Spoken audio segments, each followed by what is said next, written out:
And a pleasant good evening to you tonight on the road for the Gateman Radio Network. Cade Crenshaw joined alongside Cameron Ezeir, Claire Foley down on the start, where the Wareham Gatemen have taken a bus trip for the second time this season to take on the Hyannis Harbor Hawks, also for the second time this season. Cam, let's go back to 2 days ago, Wareham's last game, with yesterday being the off day. A road trip to Orleans that did not come home with a victory, a 2-0 loss to the Firebirds, where anything up from the previous two games, or even the first game that they played, Hyannis, over to the Cape season, and that has reared its ugly head for this Wareham team. 11 hits in the first 86 at-bats in the first 3 games. Against Orleans, only 4 hits, and no one could really get it going. This is a Wareham team that left a lot of guys on base against Orleans, that had the opportunity. 1-1 overall record. Hyannis an identical mark so far 3 games into the CCBL season. And like Cam said, the Gateman's offense is coming out a little bit slow to start this season, but that's expected. Early on in the Cape Cod Baseball League, your ballpark pitchers will be on notice tonight. All that more coming up in just a few moments, as we are sitting 13 minutes away from first for the Gatemen are set to take on the Harbor Hawks. We'll take a quick break, be back with you for more previews of tonight's matchup on the Gateman Radio Network. We appreciate and thank the sponsors who support the Cape League and the 10 teams. Our corporate sponsors are the financial backbone of the league. It is with their support that we are able to preserve our long-standing tradition of providing the best family entertainment here on Cape Cod, free of charge. On behalf of the 9 other teams, the Wareham Gatemen, league officers, and the entire Cape League family, we would like to announce and thank our 2022 corporate sponsors. With much appreciation, we recognize the Yawkey Foundation, Gibson Sotheby's, Curry College, the 99 Restaurants, Coca-Cola Bottling of Cape Cod, Badger Sport, Zephyr Hats, Cape Cod 5 Cents Saving Bank, Milton Cat, Mosquito Marys, Massachusetts State Lottery. We will be back to you in the next inning for the second half of this outstanding list of loyal sponsors.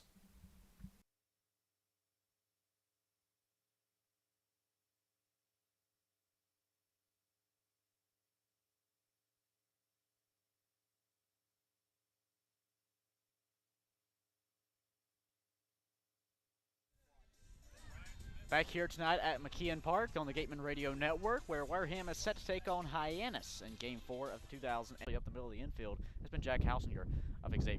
He's been phenomenal. During batting practice in the first practice prior to the season, I think we were marveling over the fact that, yeah, he's a smaller stature type guy, but he can really field baseballs and glove them with the best of them and throw over to first.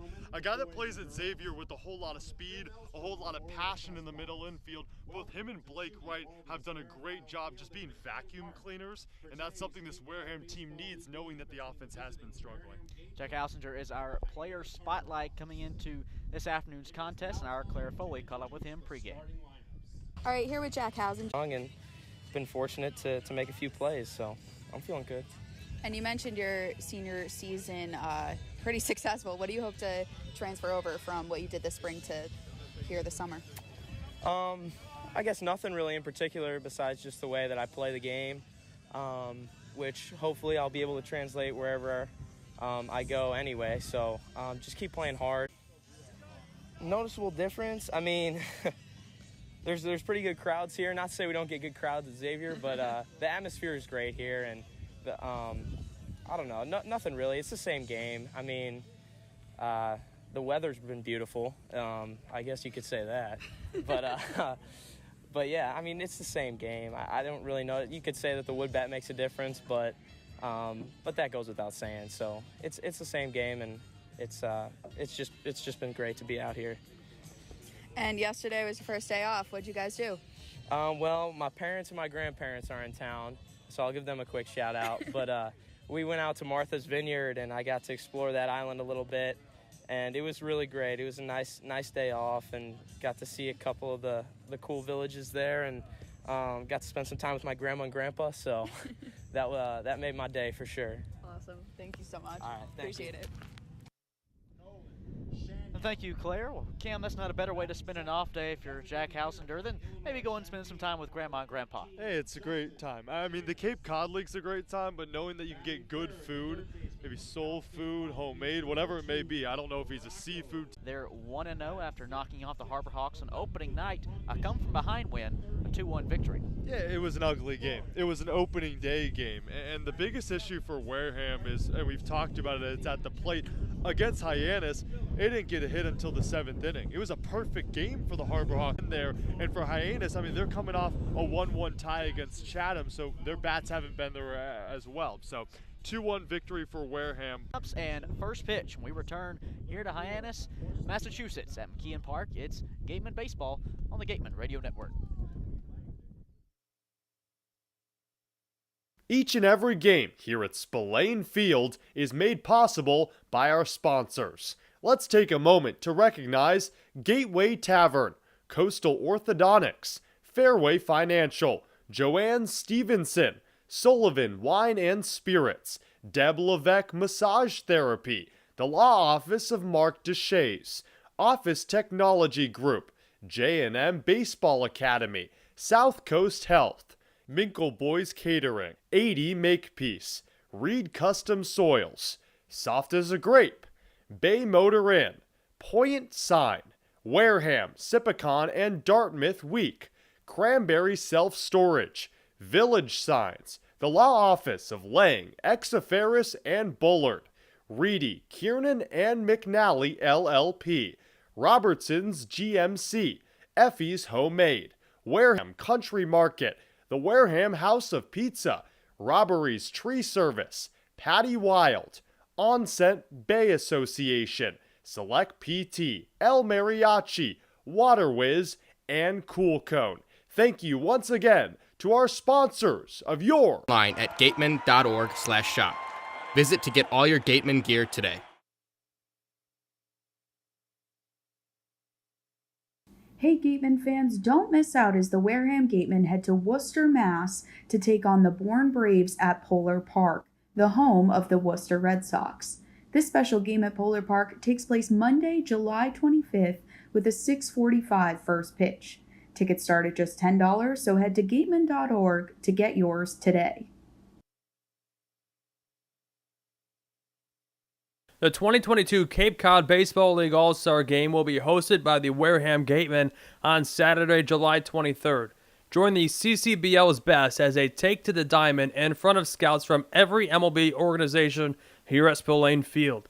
Gates open at 2 p.m., Home Run Derby will begin at 5, and first pitch is at 6:05 p.m. Tickets will be available through the league and Gateman website.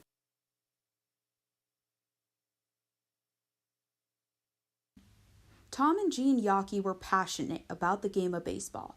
Over their 7 decades as owners of the Boston Red Sox, the Yockeys greatly invested in youth and amateur athletics in our community.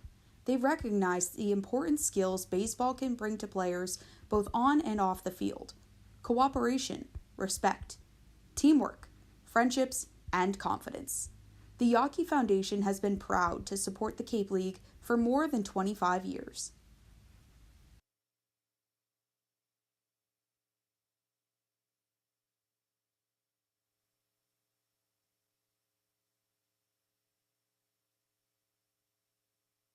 The Wareham Gatemen 1-1-1 on the season, kicking things off at the top of the order with Jack Hausinger. And this guy, we've already talked about it, a vacuum cleaner at short out of Ezeir, Hogan Windish behind him, Max Anderson, the 3-hole hitter, hoping he can get going out of Nebraska. Blake Wright will be at the first base bag. Riku Nishida is at second base. Meanwhile, making his debut for Miami is Dominic Patelli at short.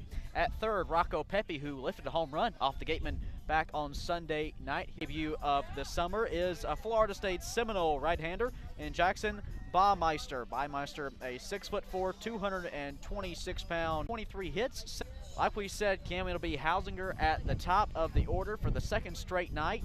2 nights ago, or the second straight game, I should say, 2 nights ago at Orleans, Hausinger 1 for 2 with a pair of walks. So anytime you can come to the plate, first pitch will be right at 6 o'clock. Defensively, the Harbor Hawks set standard, righty on lefty for Hausinger. Lined up in the delivery from Baumeister.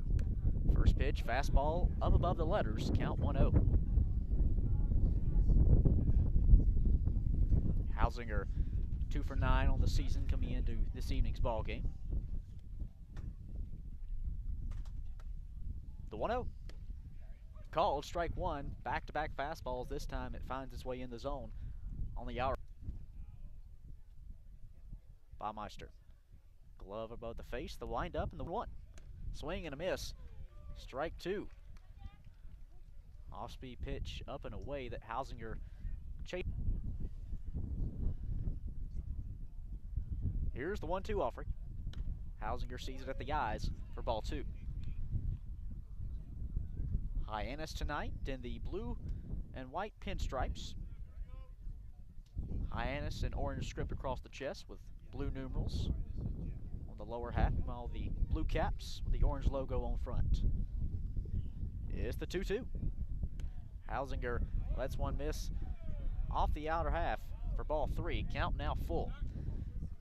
Always what you like to see in a leadoff man is pushing the pitch count up early in the first inning. Hyannis' starter Brody McCullough on Sunday went 5 perfect for the Harbor Hawks. Here's the payoff. Upstairs for ball 4. Jack Hausinger draws his 3rd walk in the last 2 games as he'll take first base for the Wareham Gatemen, with Hogan Windish making his way up to the plate. A man on, nobody out for Windish from UNC Greensboro. Great start to the summer for him. 3 for 9 on the year. Baumeister readies at the letters and fires.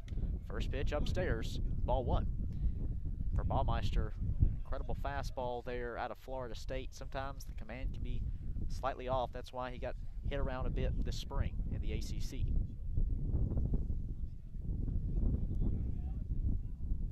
Seven pitches thrown, 5 have missed the zone. Here's the 1-0. Windish lets it dip away and inside for ball 2.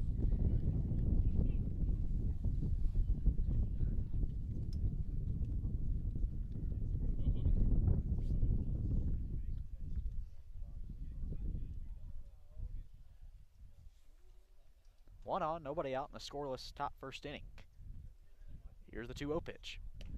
Windish once again lets it dive in at his feet. Ball 3 for the Harbor Hawks. They may have to make a call to the bullpen a little bit earlier than they thought, unless Baumeister can retake control of the zone. 3-0 the count to Windish. The pitch up and in. That's ball 4. The lumber never left his shoulders until he tossed it back to the dugout. It's a 4-pitch walk for Hogan Windish, and the first 2 men have reached, both on free passes dealt by Baumeister. And now we see a mound visit from the Harbor Hawks pitching coach. So far, Cam, not the start Baumeister's looking for. Not at all. 66 degrees and mostly sunny skies tonight in Hyannis. Meanwhile, we've got 15-mile-per-hour winds rolling out to straightaway center field. Potentially, does that make a difference in this evening's ball game? Well, so far we haven't been able to tell. The Gatemen 2 batters up, both men on free passes tonight. Hausinger, the lead runner at second. Windish behind him, both drew walks. Here's Max Anderson, the 3rd baseman from Nebraska. Righty on righty. Baumeister peering in towards home. Now ready's at the belt. The pitch. Up and in, ball 1.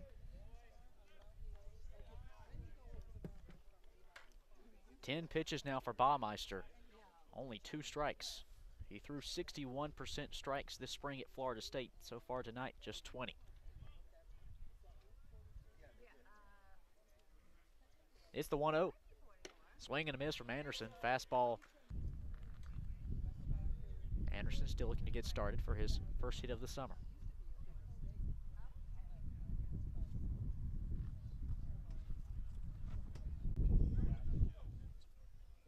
Anderson taps on plate 1 time with the bat. He'll be held up there. Bases now loaded following the single for Max Anderson. Coach for this Gateman team, we're lobbying for the ump to look that one over. You get caught up in your hands and you don't have your full range of motion. 0-1 offering. upstairs, a little high, closer to Wright's body. Count even at 1 first. Still no score in the top of the first inning here at McKeon Park. No outs with bases loaded. It's the 1-1. Foul back into the home plate netting from Wright. On a pitch. Pull back. Count even at 2 apiece. Again, Cade, that's that same pitch. Baumeister. Windish going to be waved home as well, and the Wareham Gatemen take a 2-0 lead over the Hyannis Harbor Hawks in the top of the first.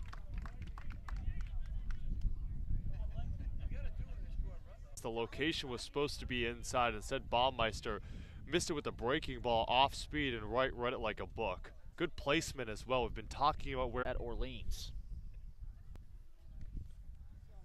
6'1" junior. It's a righty-on-righty matchup with Wright on at first and Max Anderson on at third. The 1-0. Called strike one. This time, find a way on the inside path with the fastball to catch the inner third of home plate. it's also The 1-1. Called strike two. Baumeister peering in towards home plate. Campbell, the catcher, gives him the sign. Baumeister checks to first one time. Now Reddy's on the rubber. It's the 1-2. Farrow roped down the left field line. That's a fair ball. Anderson easily scores from third. Blake Wright is held up at second. The throw comes in from Flores in left and tack on another run. The Gatemen lead it 3-0 in the top of the first. the most runs that the Gatemen have scored this season, and it's all come with no outs in the first inning. Claps from Harvey Shapiro as the third base coach, because it's not just barreling the bat up. Count 1-0. We've said that this Gateman offense would come around. You just needed to give it time. Started out as a 128 team batting average coming into this ball game. So far tonight, they're hitting 1,000, 3 for 3 with a pair of walks. No outs, Farrow on at first. Wright, the lead runner in front of him at second. The 1-0 to the lefty hitter, Clark. Left it into right field. That's a base hit. Running towards the wall goes Matulia. Wright is headed home. Farrow held up at third as Kellum Clark leans in for a stand-up double. Make it 4-0 Gateman, and Wareham is feeling it early tonight. 4 straight base hits that have driven in 4 runs for Wareham. Are we sure this is the same team? I know you said give it time, but Harvey Shapiro must have said something or changed up something on the off day, because his team looks really, really sharp. Not just where they're placing balls, but both is just their approach, right? Swinging either the first pitch or being patient and swinging at number 4, 5, or 6. It's a Wareham team that just had to come around, and right now they're reading the pitcher really well. And Kellum Clark, who has just made one of the few permanents on this team for the rest of the summer, he's been good at approaching a ball and knowing where to put it. Jacob Campbell comes out to have a conversation with Jacob Baumeister as we do see a southpaw starting to warm up in the Harbor Hawks bullpen. And now here comes the pitching coach for the Harbor Hawks. Right now, obviously, they're just trying to give the reliever more time out there. Haven't been able to get a number. First call of the bullpen, and we're still in the first inning. That's a good thing for Wareham. We're still in the first inning. Gatemen lead it 4-0. We'll be back for more and to tell you who the new arm is on the mound for the Harbor Hawks. We'll be back for more Wareham baseball on the Gatemen Radio Network. Curry College is where you go to become anything you want. Curry prepares students to engage in successful careers with learning beyond the classroom. Explore undergraduate programs, NCAA Division III athletics, and continuing education and graduate studies, including fifth-year master's programs at curry.edu. Mosquito bites and ticks. No, yikes! When the bugs get scary, just call Mosquito Mary's 866 Ask Mary, or visit us at mosquitomarys.com. The 99 Restaurant and Pub is proud to be a sponsor of the Cape Cod Baseball League. Visit your local 99 and try their famous. Back in McKeon Park on the Gateman Radio Network, Cade Crenshaw joined alongside Cameron Ezeir, and things have started out fantastic for the Gatemen. The team of the last 3 days utilized that off day in a magnificent way to press the reset button, and so far 6 batters have come to the plate. The first 2 reached on walks, the next 4 lined up base hits. including RBI hits from Blake Wright, Ian Farrow, and Kellum Clark. And the Harbor Hawks have had to make a call to the bullpen and Maggie Kodo. Yeah, Kodo, a 6.06 ERA, 32 2/3 innings. First pitch. Bernsey takes a called strike one on the outer half. We did not see Peter for a half inning. He's 1 for 3 at the dish this season.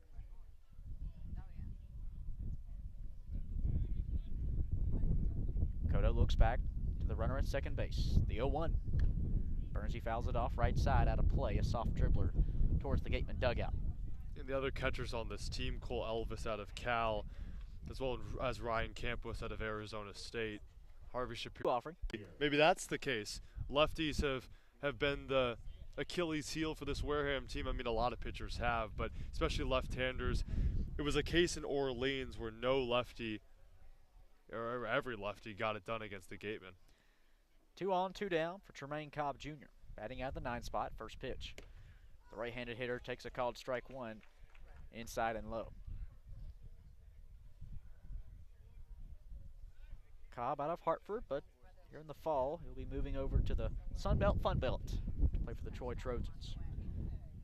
Lefty on righty. Here's the 0-1. Lifted up in the air, but out of play over the right side, back towards the playground in deep right field.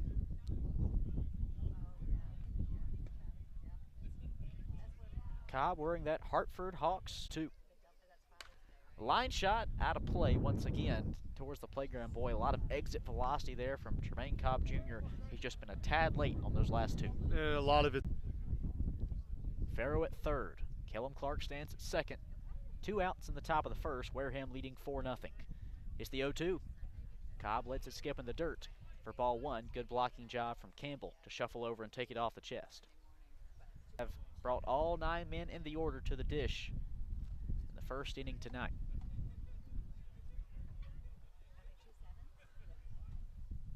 Four runs is great. 5 sounds a whole lot better to me. Maybe 6. 2 on, 2 down.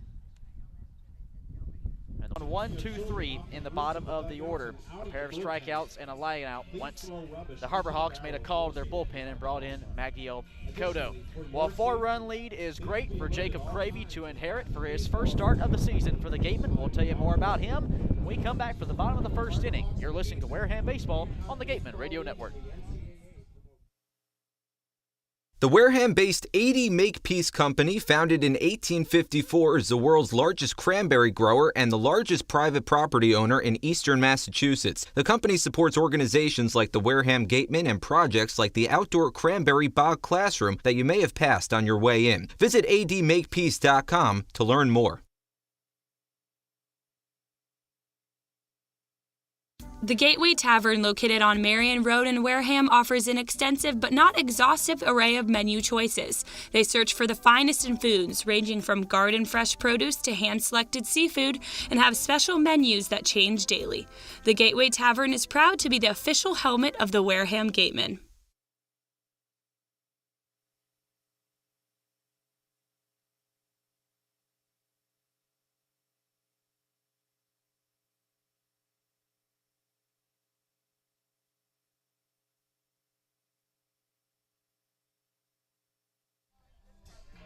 Back for the bottom of the first inning tonight at McKeon Park. Cade Crenshaw joined alongside Cameron Ezeir on the Gateman Radio Network, where Jacob Cravey takes the bump for the first time this summer, Cam, and he starts out, well, any pitcher loves to inherit a lead, but 4 runs is better than just a good lead. Especially because the starting pitching has been so good for the Gateman team. Cravey probably thought coming into the bottom of the first, oh, I'll come in, I'll pitch 3, 4, 5 strong. Cravey can afford to make a couple mistakes. Of course, that shouldn't be the mentality, but entering this game had a great spring with Samford, so it can let his stuff go and can let loose a bit, which is really good for a Wareham team that hasn't supported their pitchers at all this season, but so far doing it. Cravey at 6'6". He's a tall glass of water on the bump. 225-pound junior, as Cam said, from Samford University there in Alabama. It's righty on lefty for Nolan Chanul, the first baseman. First pitch, fastball, lower half, called strike 1. Chanul out of Florida Atlantic. A lot of people here in Hyannis believe he can be their offensive guy, but started out slow, just 1 for 13. The 0-1 lifted up and into right field. A base hit leading off things the bottom of the first inning for Nolan Chanul, and well, just as I say, he started out slow. He's coming into this game with a pretty strong start with a leadoff single. Right, it's a guy that was a freshman All-American, had 16 homers, 56 RBIs this past. In, left-handed hitter with a runner on at first. First pitch from Cravey, foul back into the nets along the third base side for strike 1. I always find it interesting, the approach of these hitters. On the throw as Hyannis beats it out to first. It looked to be a bang-bang play. And of course, I don't have the view of the first base umpire right behind the bag, but looked good to me. Great job by Hausinger and Blake Wright, and it seems like that tandem has developed some sort of camaraderie that maybe we didn't know of coming into the summer, because it seems like these two have been playing for 2-3 years. The man who caused damage on Sunday steps in, Rocco Pepe out of Long Beach State. Righty on righty, first pitch. Down and inside, it's ball 1 on the off speed. Pepe on Sunday, a solo home run, the only home run given up by the Gateman pitching staff through 3 games. It's a long ball to left field. 1 on, 1 down with the runner at first. It's the 1-0. Called strike 1, fastball inner half. 15-mile-per-hour winds tonight at McKeon Park. Things are a little bit chilly. Thermometer says 66 degrees, but it definitely feels a little bit chillier with that breeze. 1-1 toss down inside. Great job from Peter Burns. Shuffles over, keeps it in front of him, and Hyannis remains at first. It's always nice to have an experienced catcher like Burnsy behind the plate, a senior from Boston College, because that just saved a runner from getting in scoring position. The American flag in right center. Old Glory's flying strong. Out towards center field. Gateman leading 4-0. It's the 2-1. Inside the dirt for Cravey for ball 3. For base hits, it's the 3-1. Up and out of play goes Pepe. A Huntington Beach, California native. He redshirted back in 2021 for Long Beach State, but this past spring saw a ton of action, 54 games, and was a .321 hitter.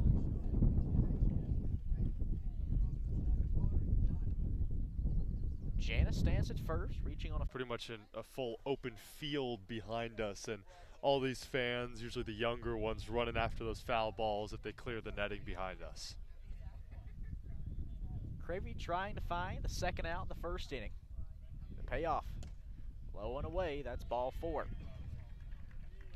Jacob Cravey in his first start of the summer trying to settle back in. You look back this past spring, 71 strikeouts to 35 walks across the 82 2/3 innings pitched at Sanford. Hyannis, the lead runner at second. Pepe behind him at first. With 1 away, it's time for the cleanup hitter Cole McConnell out of Louisiana Tech to take a swing at things. He's 0 for 6 so far this summer. 3 strikeouts and a pair of walks. One of 6 lefty hitters in the Harbor Hawks order. 1 out toss. Up and outside, it's ball 1. Peter Burns set up outside on that pitch, trying to see if McConnell would be a little bit eager to leave the lumber from his shoulders with a runner in scoring position with Hyannis at second. Gateman lead this one by 4. Bottom first inning, 1 away. The 1-0 pitch. Called strike 1, opposite corner. The fastball has worked for Cravey tonight.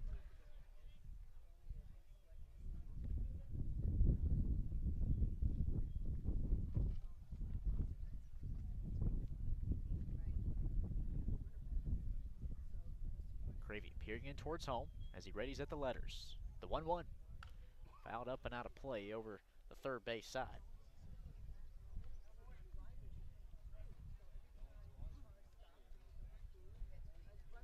Shrubbery fills the entire outfield wall with all the bleachers here at McKeon Park, spanning from about 25 feet up line around each side. 2 on, 1 away. The 1-2 pitch to Cole McConnell is fired. Swing and a miss for strike 3. And Jacob Cravey sits down his first batter of the summer. Picks up the second out in the first. From Illinois Champaign, number 25, Jacob Two on with two away as Jacob Cravey looks to work out of an early inning jam. It's Jacob Campbell, the catcher out of Illinois.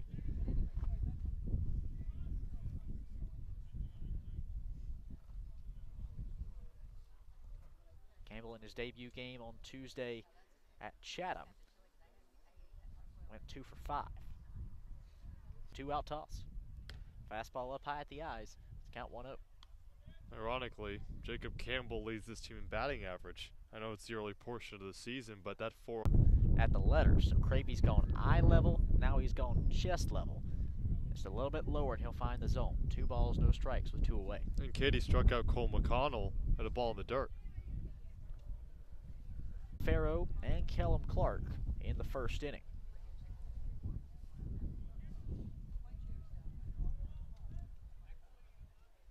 Cravey looks back towards second, offers up the 2-1.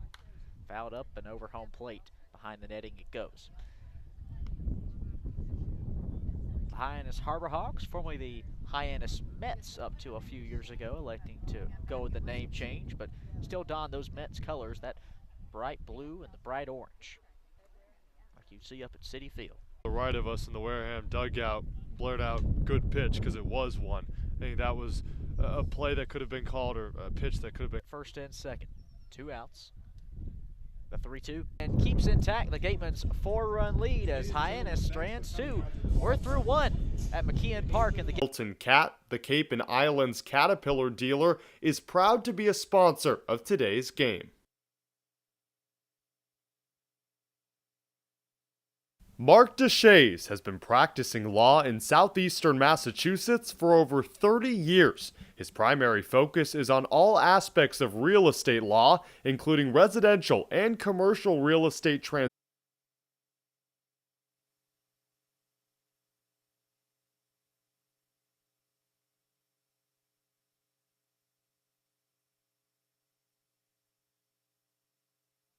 Found away on the base paths. 4 base hits, 2 walks, and then it got to the bottom of the order and a pitching change for the Harbor Hawks. So they brought in Magdio Cotto out of Kentucky, and he set down 7, 8, 9 in the order. The pair of strikeouts and a layout. Back to the top we go, and Jack Hausinger. First pitch. Swung through and missed for strike 1. Cade, it's fair to mention that this Wareham team throughout the first 3 games had a total of 4 runs. 4 runs through the first 6 batters of this one. Strike 2. Hausinger drew a full count walk to lead off this ball game in the first inning. I'm sure wishes he could have back that one. He had the bat pulled back in time and just rode up in on it. Called some lumber.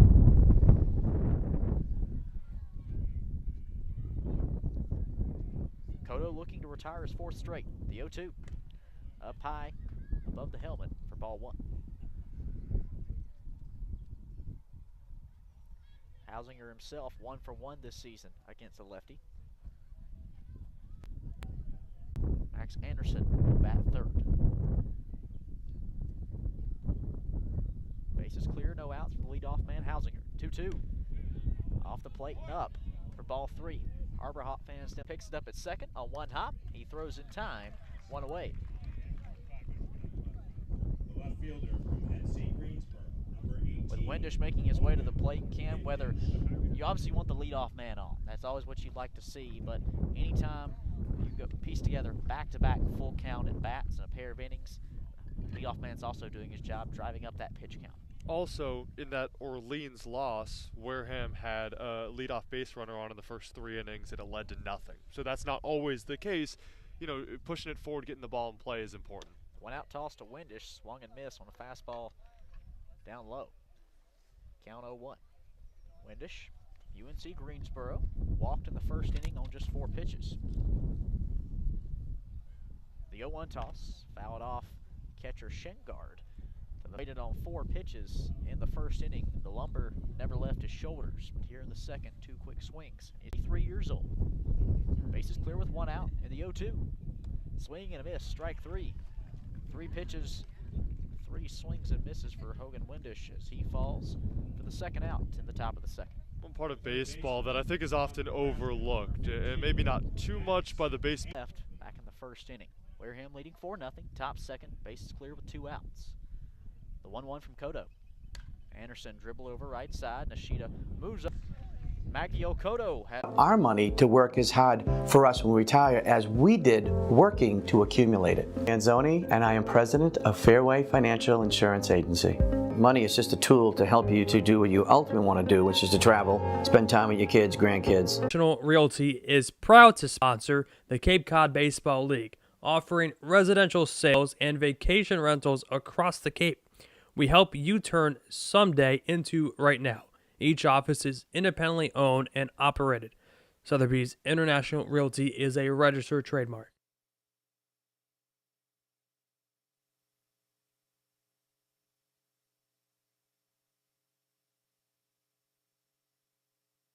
Spots, and then that fly out, a really good job by Kellum Clark's the defense also on. this time at the letters once again from Cravey. It's ball 2. I wonder how you picked that name. Just all of a sudden, is there a place in Traverse? What is a pit spitter? I don't know. The 2-1. Down in the dirt. It's ball 3. Is it a person that, I don't know, if their you're eating a logo plum, now that you've said that, a pit and a cherry, and usually you'd eat the cherry and then spit out the pit. So it makes sense. It's just an interesting name. I love all the summer collegiate baseball names and all the minor league names too. Leading off, bottom of the second, 3-2. Foul back behind home plate as Flores stays alive. Of course, Michigan went on to win the Big Ten tournament. Found themselves in a regional site. Weren't able to get out of there, but Eric Bakich, their head coach, now taking the head job yesterday at Clemson. Here's the pay. It looked like it was going to go over his head, and Blake Wright a good job. Not losing his space, finding his footing, and making the grab. When you can have a middle infield that's so sure in Blake Wright and Jack Hausinger, you have no problems if you're Harvey Shapiro in his 24th season as a head manager in the Cape. One away at the bottom of the second inning. Wareham leading by 4 over Hyannis. First pitch to Philip Matulia, outside and away. Slider dove outside of the zone. It's 1-0. Matulia out of Louisiana Tech. He chases it towards the wall, but it'll land in the seats for strike 2. So it's interesting, Cade. We've talked about collegiate teammates going battling. Pair of foul tips on 2 strikes.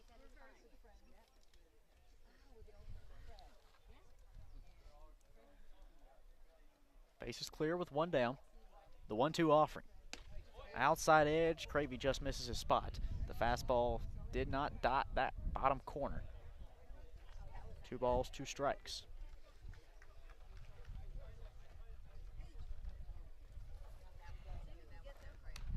The 2-2, foul tipped off the plate. Matulia looked like he may have even caught a piece of that one. Comes out of the box limping a little slightly.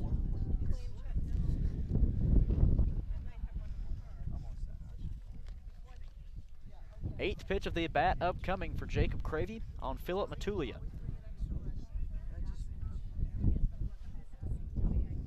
Blue socks pulled up to his knees, is back in the box. Cravey, the 2-2. Down and away. We'll be back for more Wareham baseball on the Gateman Radio Network. Serving southeastern Massachusetts and Rhode Island, Office Technology Group has been the area's source for advanced digital multifunctional copiers since 2009. Call Office Technology Group at 508-858-5825. South Coast Health Operators of Charlton Memorial, St. Luke's, and Toby Hospitals delivers an unmatched combination of clinical excellence with a personal touch. They are proud to serve as southeastern Massachusetts and Rhode Island's only not-for-profit health system, as well as the region's largest employer. South Coast Healthcare, plus something more.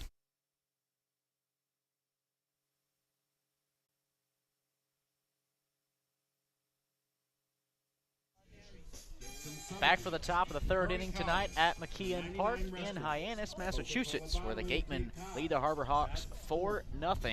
Cade Crenshaw joined alongside Cameron Ezeir.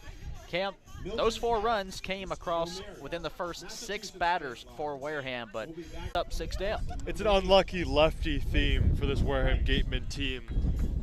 It seems like they just have a lot more confidence against righties and can't really locate where that ball's going in the final half of where it approaches the plate, because out of the hand, I think the Wareham Gatemen are actually reading it well, but it's right when it gets to the plate that they're a bit early or they're swinging and hacking at the wrong spot. Blake Wright leads off the top of the third inning. Lefty on righty, first pitch from Kodo. Fastball up the letters and outside, count 1-0. Wright ripped a 2 RBI single into right field back in the first inning. He would later come around to score a run. The 1-0 up in the eyes is ball 2. Kodo's fastball missing. He's faced 6 batters since coming out of the bullpen in left field. He struck out half of them. 2-0 toss. The 3-0 called strike 1, inner half. Breaking ball dipped into the zone. On the inside corner. Gonna bring up Ian Farrow, the center fielder. We can say from Florida Gulf Coast, but he's soon to be a Miami Hurricane in the fall. 3 singles and a double. 1 on, still no outs for Farrow, batting out of the 5 spot. Had an RBI single down the left field line in the first inning. Lefty on righty. Kodo's first pitch. And at his knees for ball 1. For Kodo, a guy who he's displayed throughout his collegiate career between South Carolina and Kentucky, really, really strong stuff. Command is good. A low to mid-90s fastball, but he's been prone to the bad inning.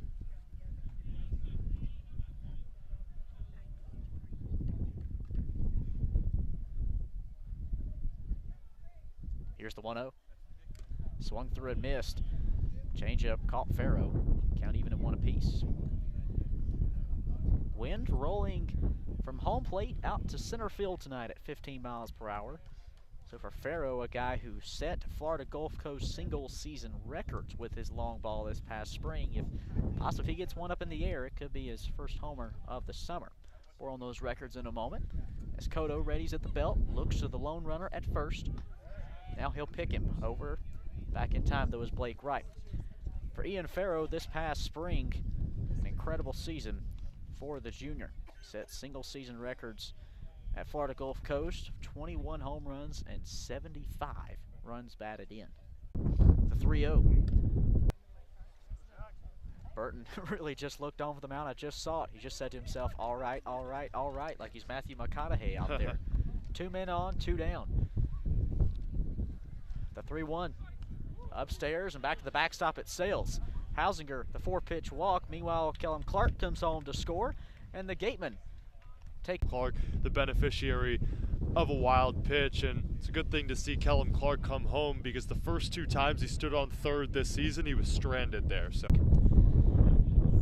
the Gatemen this frame, 3 runs to now take a 7-0 lead, but those 3 runs have come off of 4 walks and just 1 hit. Talk about some selfless baseball. Burton looks back towards second. The 0-1. Up and in. Even it up at 1 apiece. And you wonder, being 6'8", that downward motion is so hard to judge if you're a hitter, but it's also tough as a pitcher because you're not throwing straight. You're throwing straight down. It's a downhill path every single time, even on elevated pitches. Peter Burns at second. Jack Hausinger behind him at first. The 1-1 dipped down in his knees. Number 2 hitter in the Gateman orders at the dish. That's a whole lot of 2s. Deuces are wild. Burton's 2-2 pitch. Up and in on Windish for ball 3.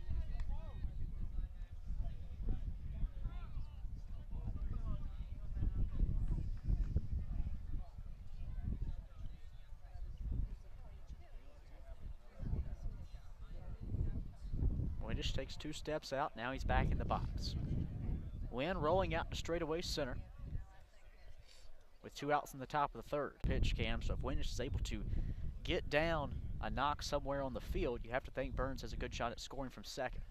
And you have a speedy Jack Hausinger at first as well. He gets a good run on a ball that's lifted into the outfield. All of a sudden you have 2 come home on a hard hit double.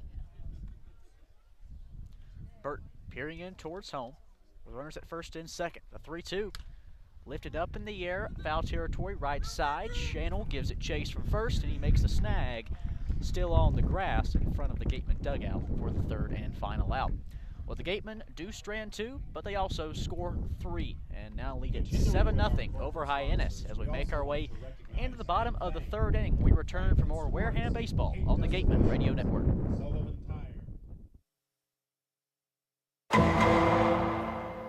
The law firm of Lang, Exifaris & Bullard, providing families and businesses in the greater New Bedford community with legal services for 40 years. We look forward to serving you. For an appointment, call 508-992-1270. We invite you to learn more about the law firm of Lang, Exifaris & Bullard by visiting our website, lxblaw.com. Cape Cod Coca-Cola thanks you for supporting the Cape Cod Baseball League and for refreshing yourself with ice-cold Coca-Cola products. Please remember to recycle your empty bottles, cans, and all other recyclable materials. It only takes 6 recycled plastic bottles to make a new baseball cap.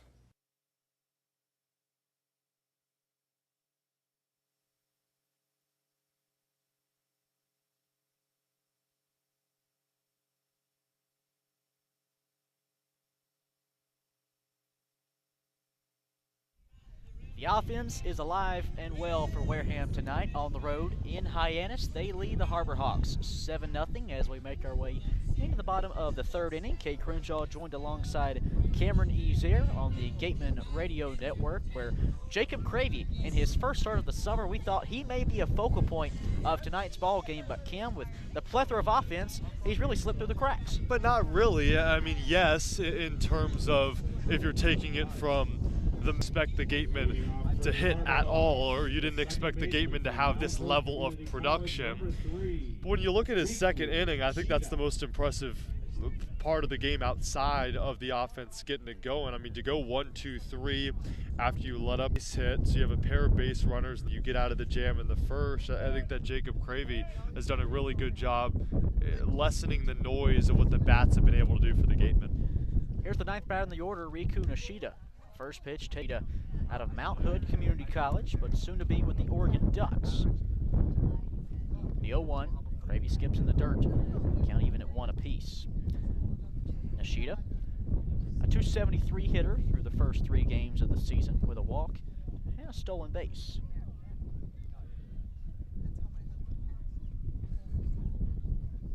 The 1-1, outside and away. Slider trails off for ball 2. Cravey on the bump, 6'6". Nishida in the box, 5'6". The 2-1, swing and a miss. That's strike 2. And Ken, that's now in the top half of this inning we saw with Wes Burton at 6'8" on the mound for the Harbor Hawks, and Jack Hausinger in the box at 5'8". And now, as we just mentioned, between Cravey and Nishida, a bit of a height difference tonight. The 2-2, dribbled over the second base side. Blake Wright picks it up, scoop and throw in time for 1 away. The first baseman from Florida Atlantic. I don't really know of any other time that I've ever seen a ball game where a pitcher and a hitter have had a foot in height difference in the same inning. Especially because it's 3 innings in, and you couldn't have predicted such a poor outing from Jackson Baumeister. And I don't think I've ever seen this before at this level or even the major leagues. Top of the order, Nolan Chanul, the 0-1 pitch. Once again, lined over the second base side. Blake Wright picks it up, and it's Cravey who has to cover the bag, and he can't make the catch. Bad throw from Blake Wright. That was a little bit low where Connor O'Brien dove after it, which left the first base bag open. Cravey had to quickly get over there. Chanul, a bit of a speedster from Florida Atlantic. He was going to beat it out, I think, either way, but the ball gets below Cravey's glove, and that's 1 out. O'Brien, the first baseman, tapped his chest after, saying, "That's my bad." When the ball was grounded a little bit toward him, he jumped off his post not knowing that Wright could get there, but Blake got there.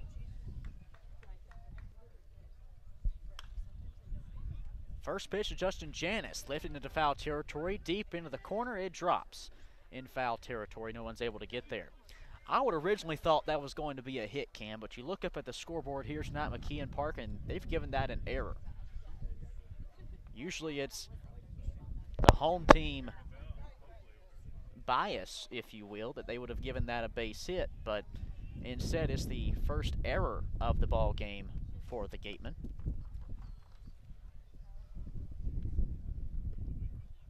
still think he would have beaten that out. I really, really do. I think a better throw, if it was located well, would have just got him in time.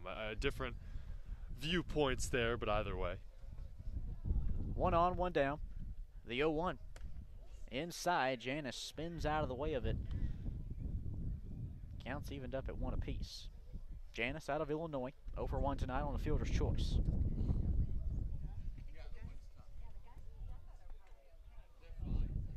The 1-1 toss.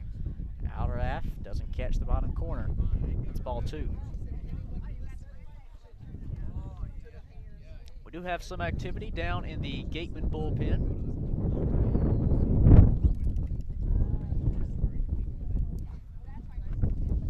Gravy, the 2-1 pitch to Hyannis. Lifted deep right center field. That gets down for a base hit. Up and over the glove of Farrow. Oh my goodness, it's at the wall. Rounding third. Here comes Channel to score. In bad hop once it hit the center field grass over his head towards the backside of the fencing. I don't think I've ever seen anything like that either. A lot of, first time you see it tonight, if you will, at least for me. 1 out, and the Harbor Hawks bring across their first run of the game, yet still trail 7-1. Hard hit ball smack to deep right center field. Ian Farrow was ranging to his left, and you're right, he took 1 step toward that right center field gap. It took a bounce. All of a sudden, that's down at the wall. 7-2, Gateman lead. It's a really impressive play from Hausinger. I thought he should have spun around when he grabbed it, but realized he had enough time to get on a straight line and throw that ball. A lot of the times when you're ranging away from a bag, you want to stop in your tracks and really set up your throw, but he doesn't need to with how talented he is at short. Here's Cole McConnell. First pitch, a swung on strike, inside edge.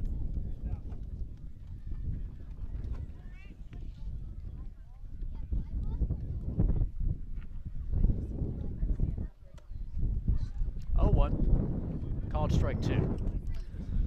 2 outs in this bottom third inning. The Harbor Hawks have scored their first runs of the ball game, including 2, to make it a 7-2 game. The 0-2 toss, off the plate and away, ball 1. Cravey still working on the mound. Meanwhile, Wyatt Hudipole warming up in the Wareham bullpen. It's a cold one tonight. Bottom third inning. This game's not moving any faster. The 1-2. McConnell back into the home plate, knitting along the backstop as he stays alive on 2 strikes. 7 runs on 5 hits with 1 error for Wareham. 2 runs on 2 hits with a clean game defensive Hawks. First hit of the summer. 2 outs, bottom half the third with a man on at first for Jacob Campbell. Catcher out of Illinois, 0 for 1 tonight. First pitch, lifted in the air to left. Windish ranges over to his left, makes the grab, and that's the 3rd out. The Harbor Hawks offense finally break through. They score 2 runs, yet Wareham still leads it. 7-2 over Hyannis through 3 from McKeon Park. You're listening to Wareham Baseball on the Gateman Radio Network. T-Mobile is proud to sponsor the Cape Cod Baseball League. T-Mobile believes that when small towns thrive, America thrives. That's why they're investing billions to bring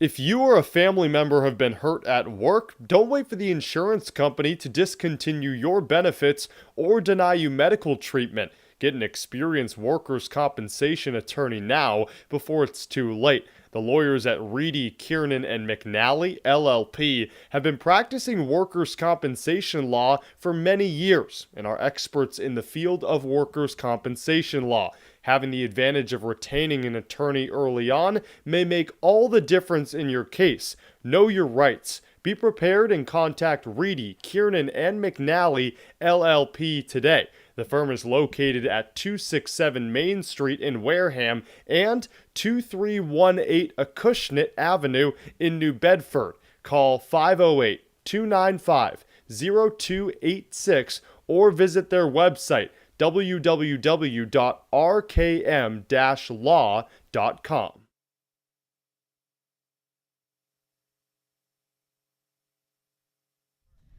Top of the fourth inning, Max Anderson stepping up for the Gatemen. It's 3-4-5 due up with Wareham on top, 7-2 on the road tonight at Hyannis. Wes Burton returns to the hill for the Harbor Hawks after coming in relief there in the third. Righty on righty. First pitch. Called strike one on the inner half.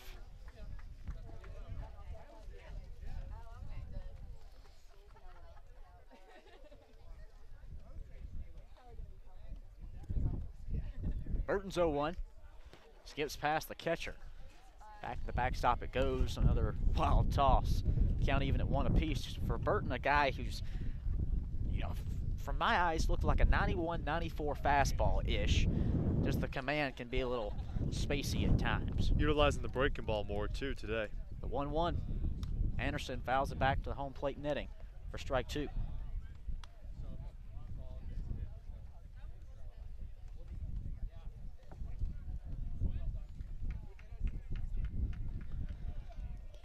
Burton, the third pitcher used tonight from Hyannis. Anderson's 1 for 2, and the 1-2 pitch skips back to the backstop. Once again, you hear it thudding off the padding back there.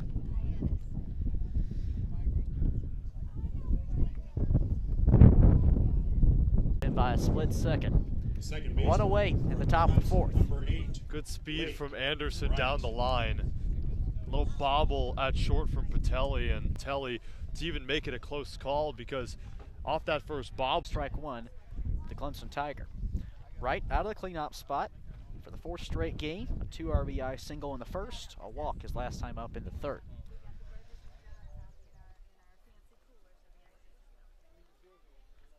The 0-1 up at the eyes and past the catcher's glove once again. Boy, Jacob Campbell's doing all he can, but you take the effective wildness at times for Wes Burton plus the wind. A few pitches are escaping. Add on the fact that this is the third pitcher that he's caught in. American flag in right center field, rolling straight out over the center field fence from home plate. Here's the 1-2. Right up in the air, but out of play. Foul territory side on the first base line.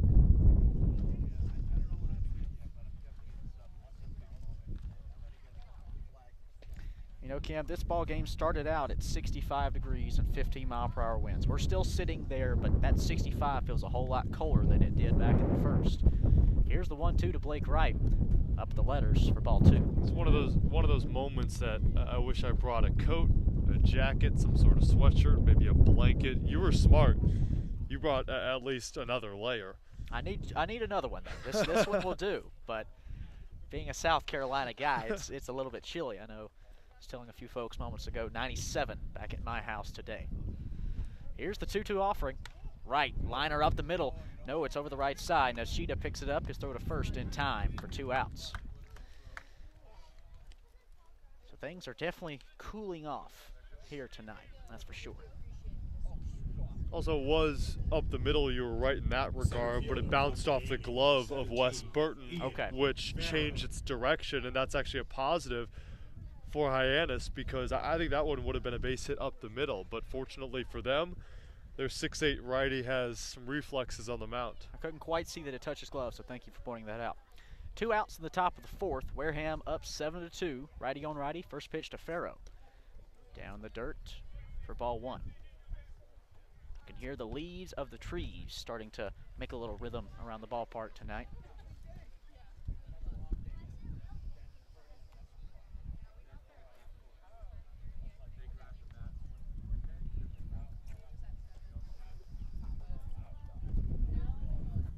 Times I've ever been in my life. Really? Top 3. What are the other 2? I'm curious. It's not going to be number 1. It could be a tie for second. More on that in a moment. Burton peering in towards home.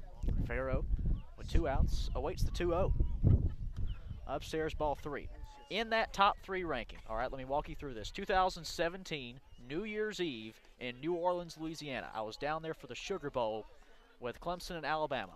The Crimson Tide blew them out, but boy, was it cold. I mean, we had like this, I don't know what you even call it, Is it a heavy blanket? A wave of cold air, if you will, from the northeast blew down to the Gulf, the 3-0 pitch.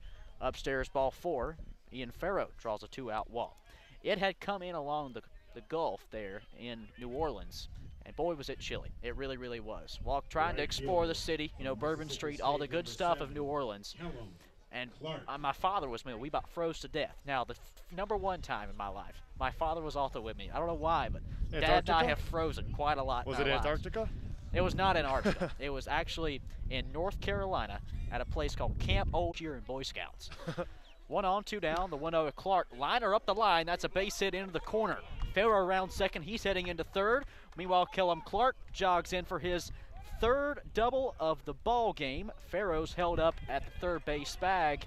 Boy, Kellum Clark, while it's chilly tonight here in the air, he's been on fire. Wareham team that came into this game with 2 extra base hits, courtesy of Hogan Windish. And Kellum Clark, who was inserted into the lineup in the second game, actually didn't play against Hyannis the first time, with 3 doubles and just barreling up the ball and finding his location.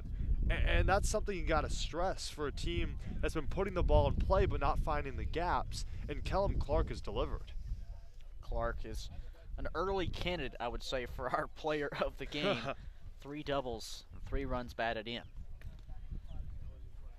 Connor O'Brien soon to step to the dish. Meanwhile, it's Campbell out on the mound to have a conversation with Wes Burton. Tonight, Cam, though, 7 runs on 6 hits. Half of those 6 are from Kellum Clark alone. The Gatemen have been utilizing other means to get on the base paths. Yeah, 7 walks they've drawn. Is a team in the first 3 games that drew a total of 7 walks. You do your math right, and that's about a little over 2 walks per game. And this team is just staying really patient and finding ways on the base paths, and it's allowed them to hit around pretty much the entire Hyannis pitching staff. With 2 outs in the top of the 4th inning, the Gatemen having runners at second and third, it looks like Wes Burton's day may be done on the mound, and we're going to see our 4th pitcher within the first 4 innings tonight for Hyannis. And the pitching coach looking over towards the bullpen. The guy's still warming up. Like he has not fully been ready to warm up, and now the call of the pen is made. And that'll do it for Wes Burton. We'll give you his final line when we come back. Although he's still responsible for runners at second and third. Things are chilly tonight in Hyannis, Massachusetts in the top of the 4th, but the Gatemen offense, especially Kellum Clark, they've come out red hot. They lead 7-2 over Hyannis. We'll be back for more Wareham baseball on the Gatemen Radio Network.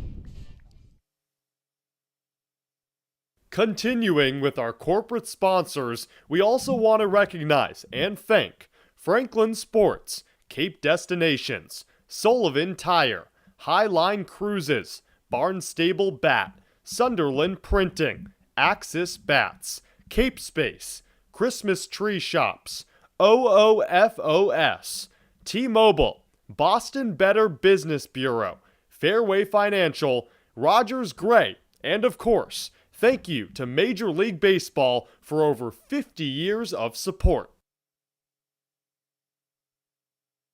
Gateman Baseball is officially sponsored by Robertson's GMC, the truck professionals. Located just 2 miles away on Cranberry Highway, Robertson's GMC, we are professional grade, power like a pro.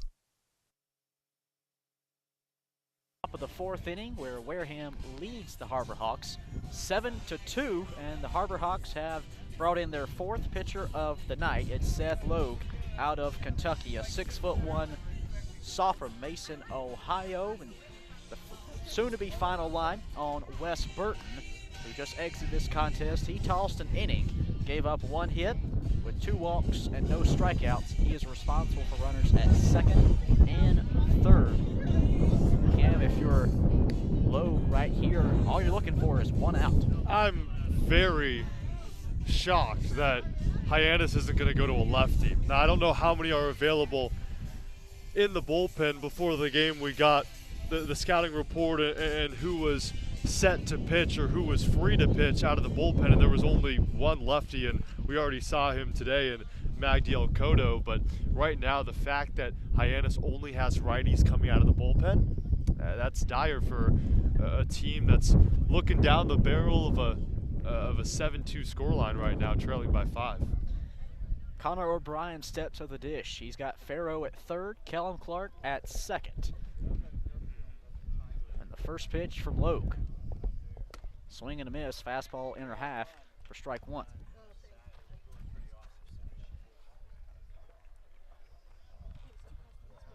Skies are beginning to turn. Temperatures in the mid-60s. Here's the 0-2. Up and out of play goes O'Brien.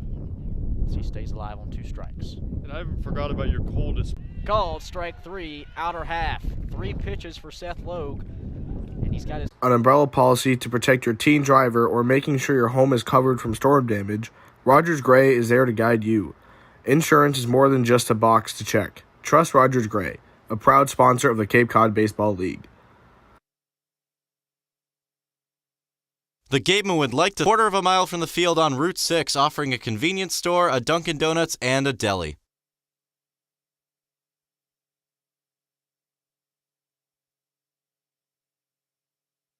Wareham House of Pizza has been serving Wareham and Marion for over 40 years with steak and cheese, pizza, and subs. Located in Shaw's Plaza, head on over for pickup or let them deliver to you. Need physical therapy? Select Physical Therapy works directly with you and your physician to create a plan of care that meets your goals and needs, with 6 locations on Cape Cod and more across the country. Select Physical Therapy is the official provider of athletic training for the Wareham Gatemen.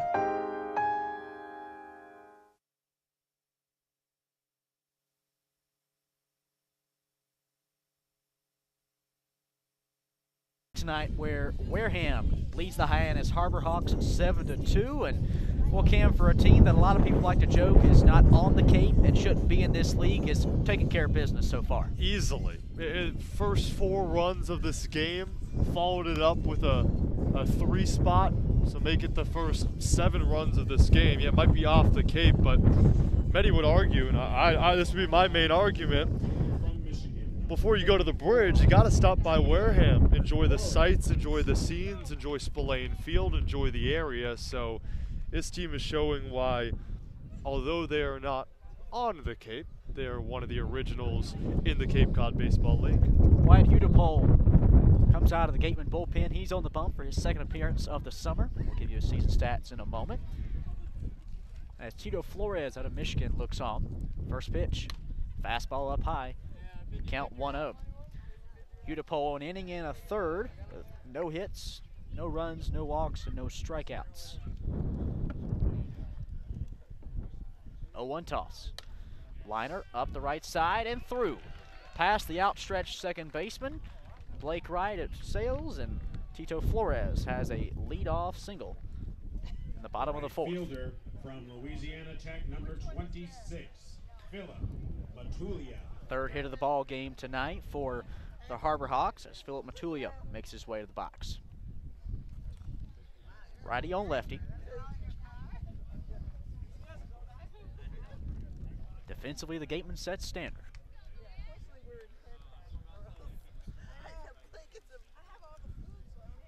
First pitch, Matulia swings through a fastball for strike 1. Meanwhile, tonight for Jacob Cravey, he went 3 strong for the Gatemen, allowing 2 runs on 2 hits. Both runs were earned with 1 walk and 1 strikeout. The 0-1. Matulia, dribbler left side. Hausinger picks it up, but then he drops the baseball. No play will be made. Both runners are safe. A rare miscue for Jack Hausinger at shortstop. 2nd error tonight for the Gatemen. And as a shortstop, that's usually where your Hudepole has to get out of a little jam that his defense has allowed. 2 on, nobody out. First pitch, Dominic Patelli off the plate. Count 1-0.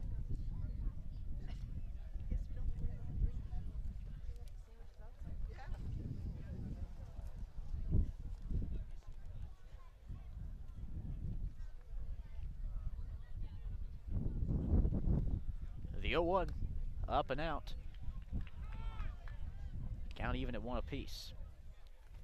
I'll inform everyone that I have received a blanket, so now I'm feeling extra cool right now. You know, one thing I'll add, the extra member of our team who's now on the call tonight, Alex Fuse. I saw him sitting on the bleachers on the left field side. He's now packed up. I think he's headed to the car. I think he's called it. Swing and miss for strike one from Patelli. And Alex is a New York guy. He is, so Albany. This should not be that cold. No. Yeah, I saw him up there earlier, and I just saw him packing his bag, and it is the fourth inning. 7-2, Wareham leads. Bottom fourth inning. Runners at first and second for Hyannis. Here's the 2-1. Put on the ground towards first. O'Brien the scoop. Over to the pitcher, Hudipole. He covers the bag. That's one out. Meanwhile, both runners advance to second and third. Ooh, what a great play by Connor O'Brien. He's playing at his natural position. Plays first base at Bradley. A school with only about 5,500 kids, so a small student population, but Connor O'Brien really stands out as a mainstay. He's played a couple of years of summer ball, a couple of years ago in the San Diego League, and now here in the Cape Cod Baseball League, assuming that first base position. Not just a hitter, batting .392 in the spring, but can get it done off a great pick off that high chopper. Here's Riku Nishida. Runners at second and third and one out. He's the 9-hole hitter. First pitch from Hudipole. Fouled off back towards the Harbor Hawks dugout. No one's injured. Count 0-1. Interesting for Nishida, he's a Japan native, and I was talking to one of the Harbor Hawks broadcasters earlier today, and he was telling me a funny story that he had learned, because he asked, growing up, Riku, who is some of your favorite baseball players? You went to the same high school as you, Darvish, so you thought that may be a candidate. More on that in a moment. Here's the 0-1. Nishida, grounder right back to Hudipole, picked it up, checked the runners, now throws to second in time for one, but we've got a pickle. Both runners are around third base. O'Brien sprints toward the third base bag. His throw is not going to get him. Back to second base goes Matulia. I'm not exactly sure what he was thinking there. I think you just kind of stand right around, and the runner you want is Matulia. Right. Not the lead runner in Flores. A lost opportunity at a double play. But remember, you don't want to risk the chance that the runner from third comes home before you're able to tag out the runner who's in a pickle, who was Matulia. So I think Connor O'Brien was thinking, oh, I'll run over to third. If Matulia doesn't get back in time and he has to take up third base, then all of a sudden Flores has caught himself in some sort of pickle, and we can get him out, and he's the lead runner. 2 outs for the leadoff hitter, Nolan Chanul. 1 for 2 tonight. Pitch low. Nearly got away from Pierre Burns, but it didn't travel far. Runners will remain at second and third. Well, I know Nishida grounded out, but now I want to know who his favorite baseball player is. So here's the thing. Did not great, just rolling foul. Count even at 1 apiece. Chanul out of Florida Atlantic. Got his second hit of the summer back in the first inning. He would reach on an error later in the third. 7 runs on 6 hits tonight, with 1 mistake for Wareham. 2 runs on 4 for the Harbor Hawks. They've got Flores at third, with Matulia over at second. Count 1-1. Pitch off the plate. That's ball 2. Wide Hudipole, the right-hander out of Kentucky, working on Chanul. First time these two men face. This is Hudipole's first frame tonight. The 2-1 toss. Chop back foul over towards us on the first base side. Count 2-2.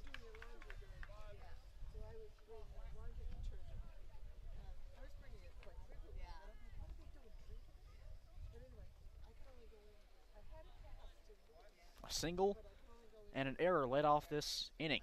The 2-2 pitch, Chanul goes up and out of play. So with 2 men on the base path, Hudipole was really in a bad spot. He had to work around a jam, if you will. And he's gotten a pair of groundouts. Runners are at second and third. No one has scored. See if you can keep it that way and keep what is a 5-run Wareham lead intact. The 2-2 toss. High ball. Hit into left center field. Farrow on the run. Leaping, diving, and making the snag. A tremendous grab from Ian Farrow on the run. I think he just stuck out the glove and hoped for the best, and luckily he came away with it. That's the third and final out. We're through 4, and Wareham leads Hyannis 7-2. We'll be back for more Wareham baseball on the Gateman Radio Network. After the game, visit El Mariachi on Main Street for the best Mexican food in Wareham. The cantina provides a delicious late-night snack accompanied by and guests with exceptional service. For Cape Cod rentals, nothing compares. Each office is independently owned and operated. Sotheby's International Realty is a registered trademark. We headed to the top of the fifth tonight at a cold McKeon Park. Wareham on top of Hyannis, 7-2. Cade Crenshaw joined alongside Cameron Ezeir as it's 8-9-1 due up in the Gateman order. First pitch to Peter Burns. Fastball outside for ball one. So Cameron, we've talked a little bit tonight about how it's been chilly. It's only 65 degrees, which on a normal day would not be too bad, right? But the 15-mile-per-hour winds have really cooled things off. Count goes 2-0 to Peter Burns with a pitch in the dirt. I said earlier, this ranks in my top 3 coldest nights of my life. 21 years on this earth, it's in the top 3. For 15 degrees. It'll get as low as it'll feel like it's in the negatives. And that actually wasn't the coldest I've ever been. It was actually broadcasting a game. You wouldn't believe it. 3-1 pitch, called strike 2. Bottom outside corner again as Lowe continues to battle back on Peter Burns. Bases clear and no outs. Yep, Charlottesville, Virginia. Okay. Broadcasting a lacrosse game. In my suit, didn't realize it was going to be so cold. There was an overhang, so would block off any snow. Here's the payoff. Burns, he watches it miss up and out. That's ball 4. I wish I could do what Peter Burns was doing right now and walk around. I wish I could have done that in Virginia. Broadcasting a lacrosse game. Froze my you-know-what off. Couldn't feel anything. Didn't have gloves. Didn't have a big coat. I couldn't feel my toes. And I had to broadcast the game, right? So I couldn't feel my lips. So it was no extra feeling tough. in your lips. Nothing. It was tough to broadcast the game. First pitch, Tremaine Cobb's a swing and miss, fastball inside. I felt both dumb and cold. So there's number 1. 0-1 toss, fastball inside, throw down to first. Burns, he's back in time. Hyannis thought they got him, but I'm looking right here at the first base bag. Cameron, I thought he was safe. Yeah, easily safe. It's interesting because it was a good slide back from Burns and also a good tag from Shanuel, but Burns doing a really good all the way around. If he located the inner part, he might have been out. 1-1 pitch on the way to Tremaine Cobb. Lifted up and over the shortstop's head. Into left field it goes. Burns makes his way to second. Now the left fielder bobbles it. Burns, he's running towards third. The throw going to be close, and it pulls the third baseman off the bag. Burns is safe at third. Tremaine Cobb slides into second. And a walk and a base hit to have 2 in scoring position for the top of the order. Really good sign for Tremaine Cobb. Someone who entered this game without a hit, didn't get a lot of playing time, was actually pulled in the second game for a pinch hitter in the 9th, so his offense wasn't trusted. If he can get that going, get his bat speed up, find the gaps, find the positive location, and utilize his speed, all a plus. First pitch, Jack Hausinger, up and out. You mean to really just absolutely just blow your mind right now?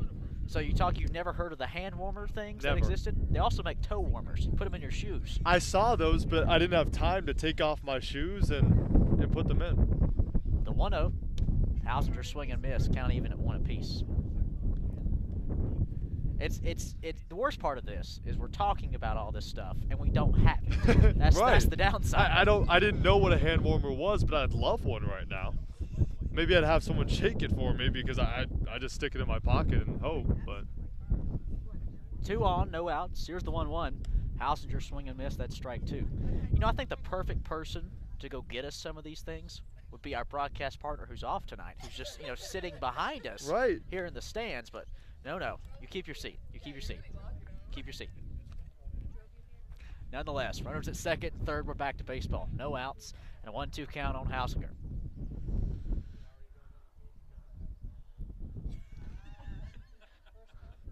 Logue, the 1-2 pitch, outside, count even at 2 apiece. That's enough talk about the cold air as Wareham leads it 7-2 in the top of the 5th inning.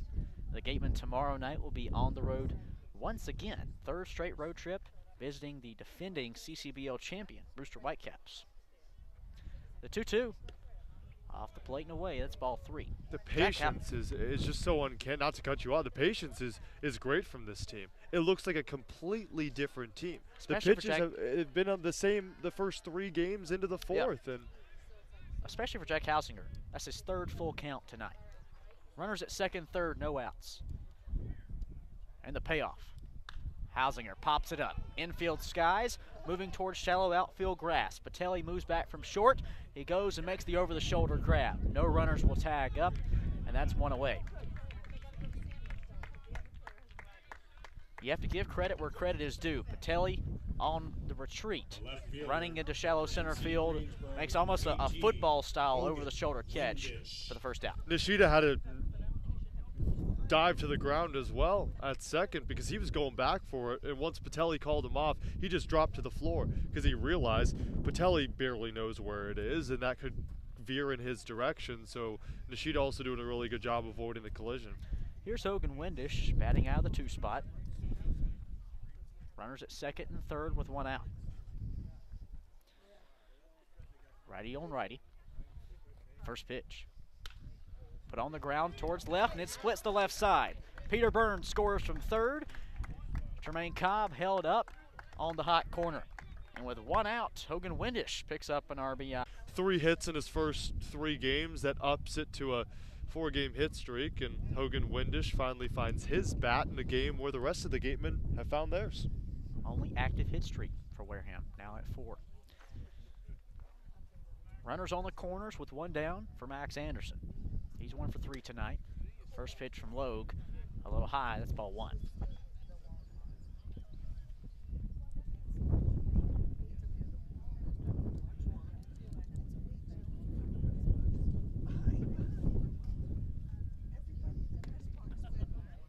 Swing and miss, that's strike 1, a fastball low in the zone. Something we were talking about before the game in regards to Max Anderson is it looked like all of his swings were late. Well, now it's either on time or early, which I find to be an uber positive thing. Runners at first and third, 1 away. Wareham up by 6. The 1-1 up at the eyes, that's ball 2.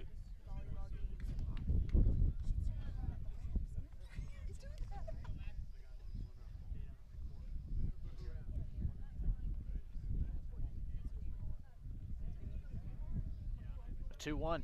Anderson swing and miss, fastball just swung under it. You could tell it's 2-2. Top of the 5th, Wareham scoring their 8th run of the ball game. Now on 8 hits.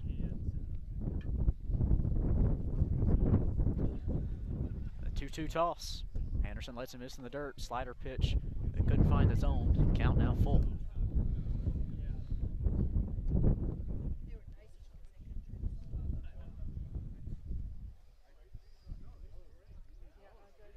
Tremaine Cobb at third, Hogan Windish at first. The payoff to Windish on at first. The payoff to Anderson lifted up and out of play as he stays alive on a full count.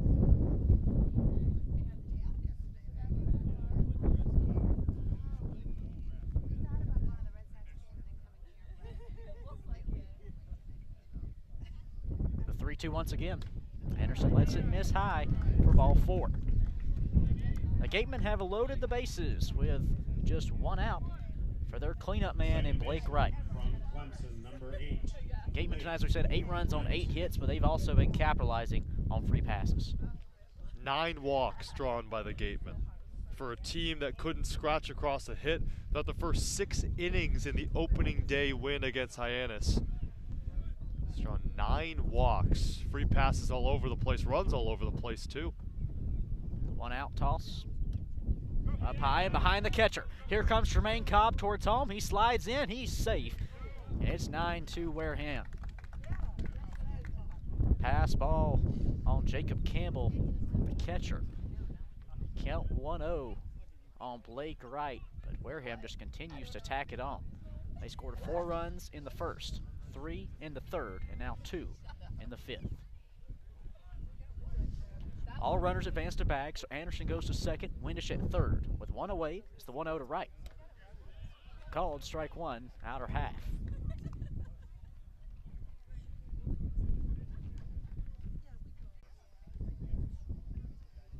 The 1-2. Wright sees it at the letters to even up his count at 2 apiece. Positive for him is he already saw an off-speed pitch, a breaking ball high, so he read the breaking ball right out of the hand.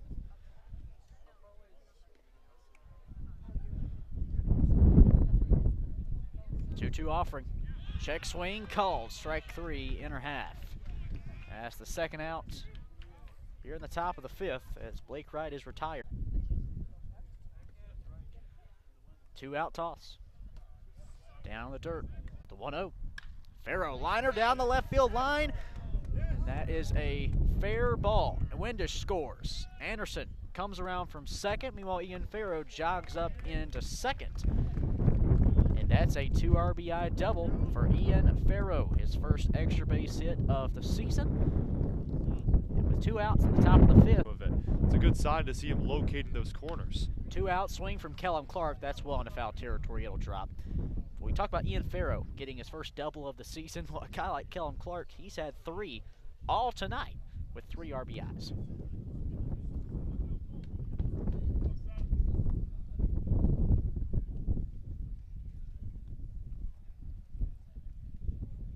Clark makes his way back towards the plate as that was a rope that tailed off towards the Hyannis bullpen. That's exposed in the left field line. First time that he's aimed oppo today. Majority have went either right center or right down the line.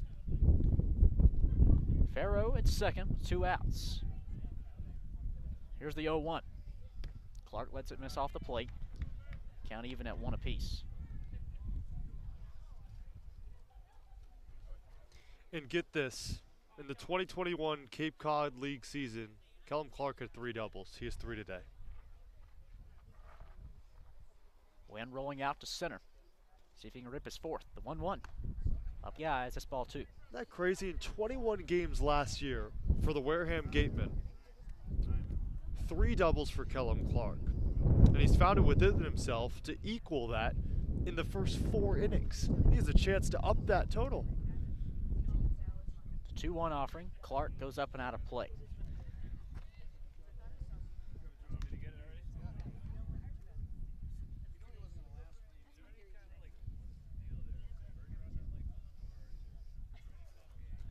Farrow stands at second. He drove in 2 runs moments ago as part of a 4-run frame for Wareham. They lead it 11-2 over Hyannis. 2 outs and a man at second. The 2-2. Clark, swing and miss for strike 3. The Gatemen plate forward. They now lead it 11-2 over Hyannis. We'll be back for more Wareham baseball right after this on the Gatemen Radio Network.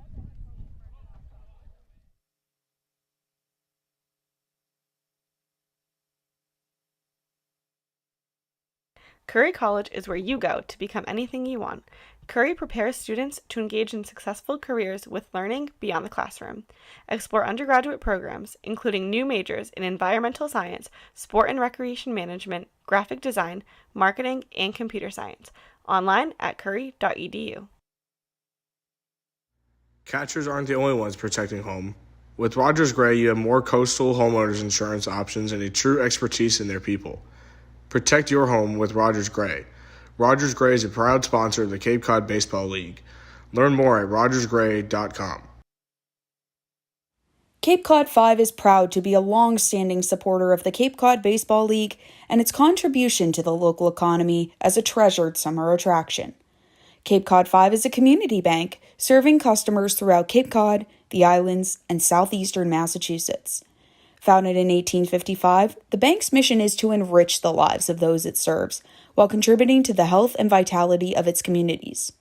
Cape Cod 5 provides a full range of banking solutions, including personal and business banking, residential mortgages, investment management, and trust services.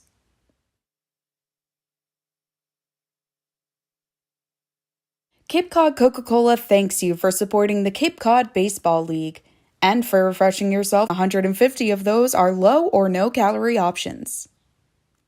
In Hyannis, Wareham leads the Harbor Hawks 11-2. Udapole back on the bump. It's righty on lefty against Justin Hyannis out of Illinois. First pitch. Fastball up and out for ball 1. We have one defensive change for Wareham. It's now Cole Elvis behind the plate from Cal, replacing Peter Burns. The 1-0. Hyannis fouls it off back towards the home plate netting. 0-1 to Pepe. Liner, back right into the glove of Blake Wright at second. A leaping snag from the Clemson Tiger to put 2 away. It's interesting because Wareham has gotten most of their off-lifted liners, while the Hyannis Harbor Hawks have been a bit unlucky, almost like the Gatemen were throughout their first 3 games, hitting it right to players and not lifting it enough.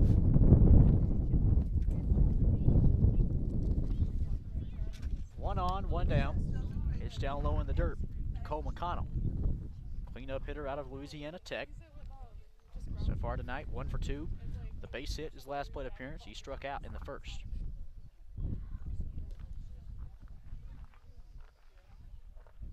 The 1-0.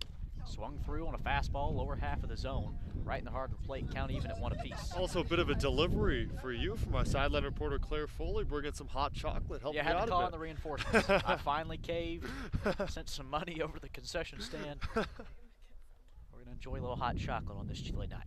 The 1-1. Called strike 2, a breaking ball dotted the outer corner. Count 1-2 for the Harbor Hawks cleanup man.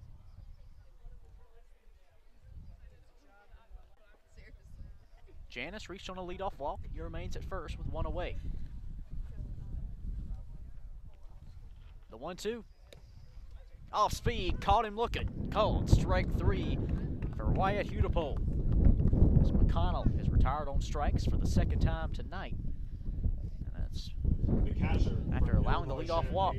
He sat down the next 2. Wareham up 11-2.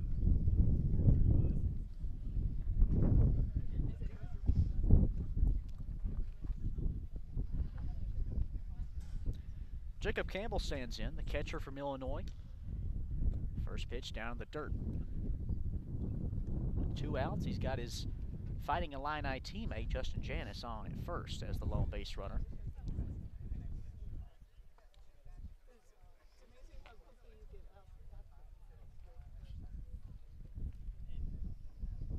The 1-0.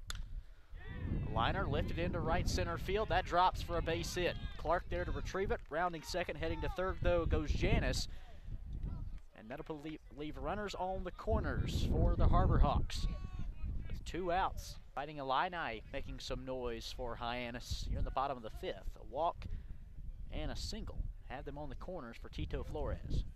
Gonna give a quick compliment to Kellum Clark, not just for his play at the plate, but a good job cutting that ball off to right center, because that could have easily been a double, but threw it over to second. I think a lot of the times a player from right, when they see someone trying to round third or maybe thinking about it, will just take a long toss toward home, but was really smart to throw it into second. It stopped the runner at third and stopped Jacob Campbell at first. Here's Tito Flores, the left fielder from Michigan, 1 for 2 tonight. He's got men on the corners with 2 down. First pitch. Up high and in on him. Had to lean out of the way of it. That's ball 1.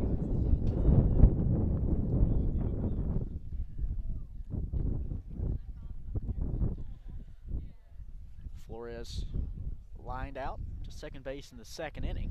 He would single to lead off the 4th. Now here in the bottom of the 5th, Wareham leading by 9. It's the 1-0. Off speed, dipped away in the dirt. That's ball 2.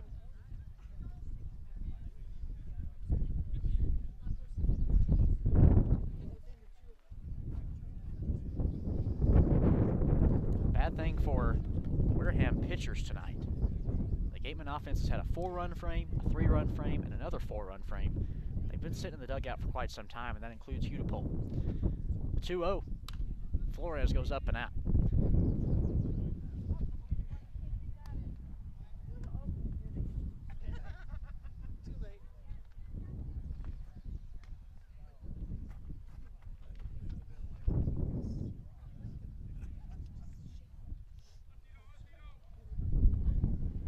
Bottom 5. Runners at first and third. 2-1 to Flores. Line back in the netting for strike 2.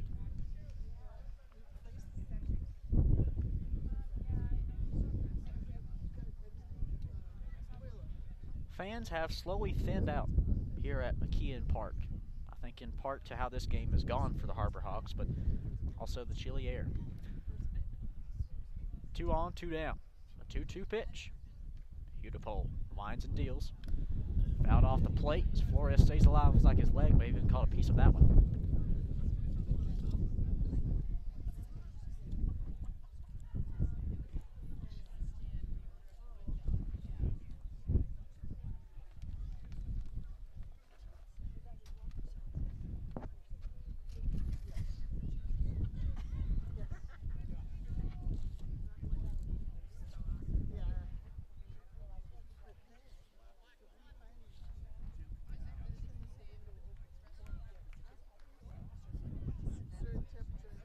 Long pause from Hudipole with Flores back in the box. Here's the 2-2. Fouled off third base side, an extended AB from Tito Flores.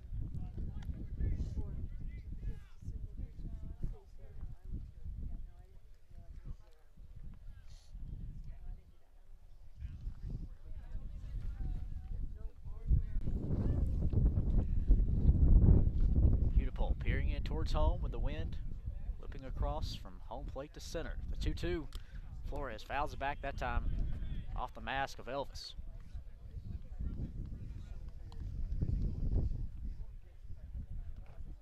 Cade, you got to be very, very careful here. Yes, it's 2 balls, 2 strikes with 2 outs.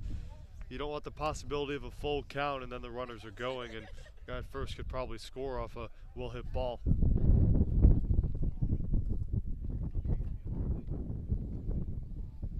Hudipole. Once again, the 2-2. Fly ball into left. Windish trailing it back on the warning track, and he reels it in right in front of the Mosquito Mary's side. That is the end of the 5th, and Wareham leads Hyannis 11-2. We'll be back for more Wareham baseball when we return to the Gateman Radio Network.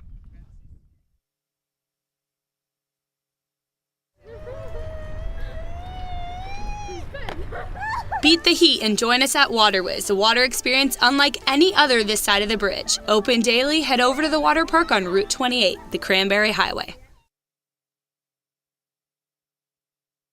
With competitive pay, state-of-the-art facilities, and opportunities in service, sales, accounting, HR, marketing, IT, and more, a job at Milton Cat, the Northeast Caterpillar dealer, is more than a career choice. It's a choice career. Visit miltoncat.com/careers to join their growing team.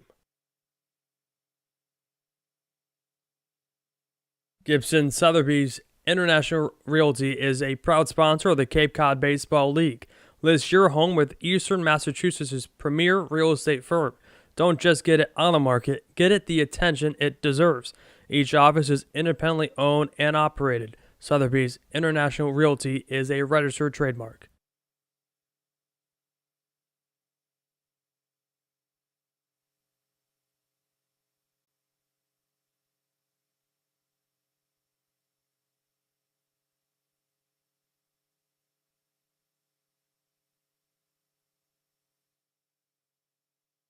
The Wareham Gatemen would like to thank Franklin Sports for their sponsorship of the Cape Cod Baseball League. Franklin is yet again proud to be the official batting glove of the Cape Cod Baseball League. Throughout the summer, all 10 Cape League teams are wearing their own custom team batting gloves, courtesy of Franklin Sports. Cape Cod to the major leagues. Only the best hitters in baseball wear Franklin gloves.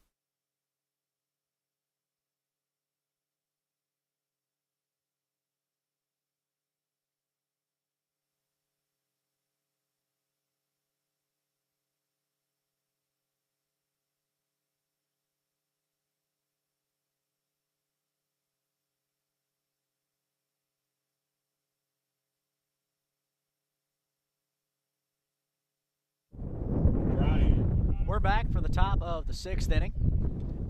Wareham leading Hyannis 11-2. Cam, so far this game in offense has really come alive.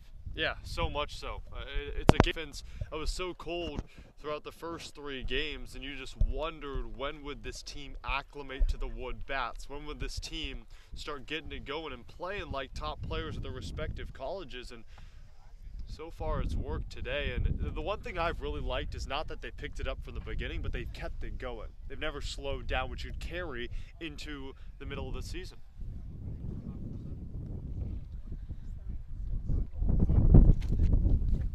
First pitch of the top of the 6th on the way. Lifted up and out of play as Connor O'Brien is at the dish.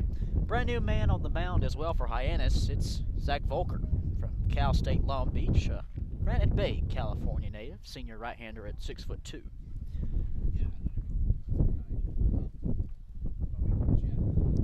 The 0-1. O'Brien lets it miss in the dirt. Count even at 1 apiece. Was pitched against the Wareham Gatemen, pitched on opening day as well. You look back in the Sunday win over Hyannis. Volker in a moment. Here's the 1-1. Swing and miss from O'Brien, pitch in the dirt.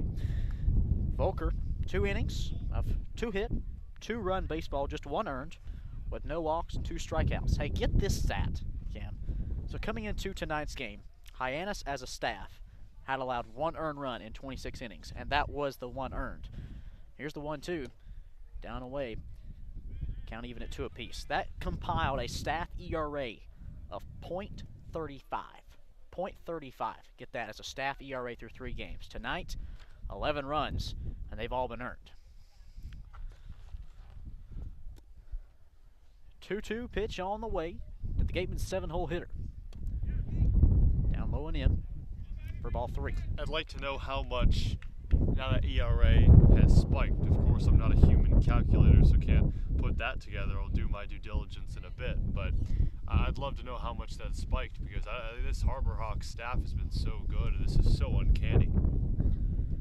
3 balls, 2 strikes to the man leading. The Gatemen tonight are soon to make their 4th trip through the order. 11 runs on 9 hits. The Hawks, 2 runs on 5. We'll do it again, 3-2. O'Brien, a few hops over to short. Patelli charges his throw in time, 1 down.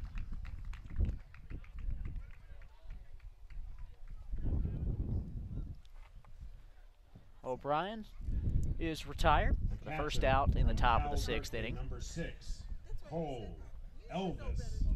And now, as he was a defensive substitution in the bottom half of the 5th, we see Cole Elvis make his first trip to the plate. Senior out of Cal, experienced training staff. We do not have any type of update. Of course, you don't want to speculate on anything, but Peter Burns was taken out of this game. We hope to hear something from Harvey Shapiro following tonight's contest. The 1-0 toss. Elvis swing and miss. Count even at 1 apiece. For Elvis this season, he is coming into tonight's game, had the only multi-hit game of the summer for the Gatemen. Did not play last, or 2 nights ago, I should say, at Orleans. The 1-1. Called strike 2. Inside corner and up.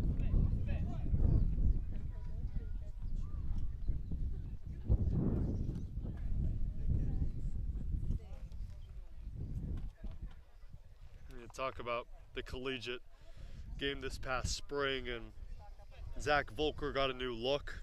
Both his 2020 and 2021 seasons were canceled due to COVID-19 at San Joaquin Delta College. Now in a Harbor Hawks uniform, the 1-2.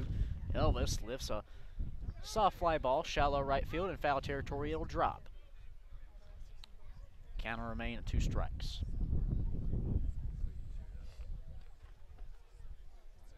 California Golden Bears. Elvis had a great spring. Career highs with 59 hits, 49 ribbies, 24 runs scored, and even drew 27 walks.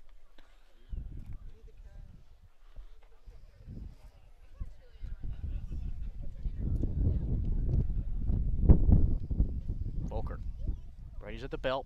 Here's the 1-2. Elvis line shot over to short. Patelli picks it up, the scoop and throw. Oh my goodness, a nice play from Dominic Patelli as the crowd gives him the ovation. Pretty good play to make in your debut game, if you ask me. The designated hitter from Hartford, number 3. That was a beautiful play. Backhanded it off a junior 2-hop chopper. It bounced once on the grass and then bounced another time on the edge of the dirt, right outside that shortstop position where Patelli was standing. And he almost had to guess where the ball was going. It went up in his glove and flipped it side-handed over to first. Bases clear with 2 down for Tremaine Cobb Jr. out of the 9 spot. First pitch Liner out of play, right side.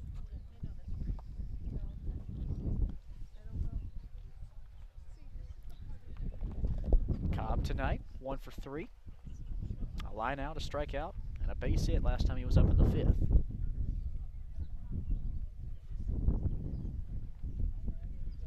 A 1 offering.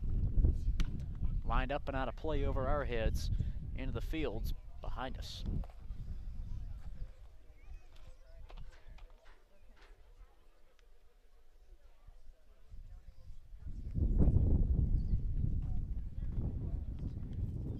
Wind rolling out straightaway center. Lights are now on here in Hyannis. The 2-2. Cobb swing and miss, and that's strike 3. That's the end of the top of the 6th inning. Wareham not able to score, but they still lead 11-2 over the Harbor Hawks. We'll be back for more Wareham baseball when we return to the Gateman Radio Network. To learn more.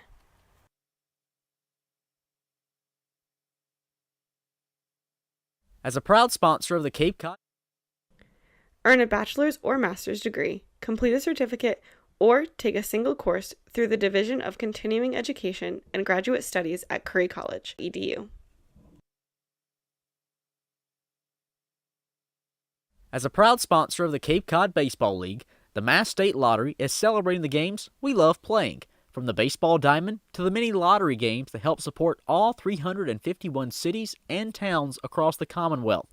So here's to 50 years of winning and 50 more.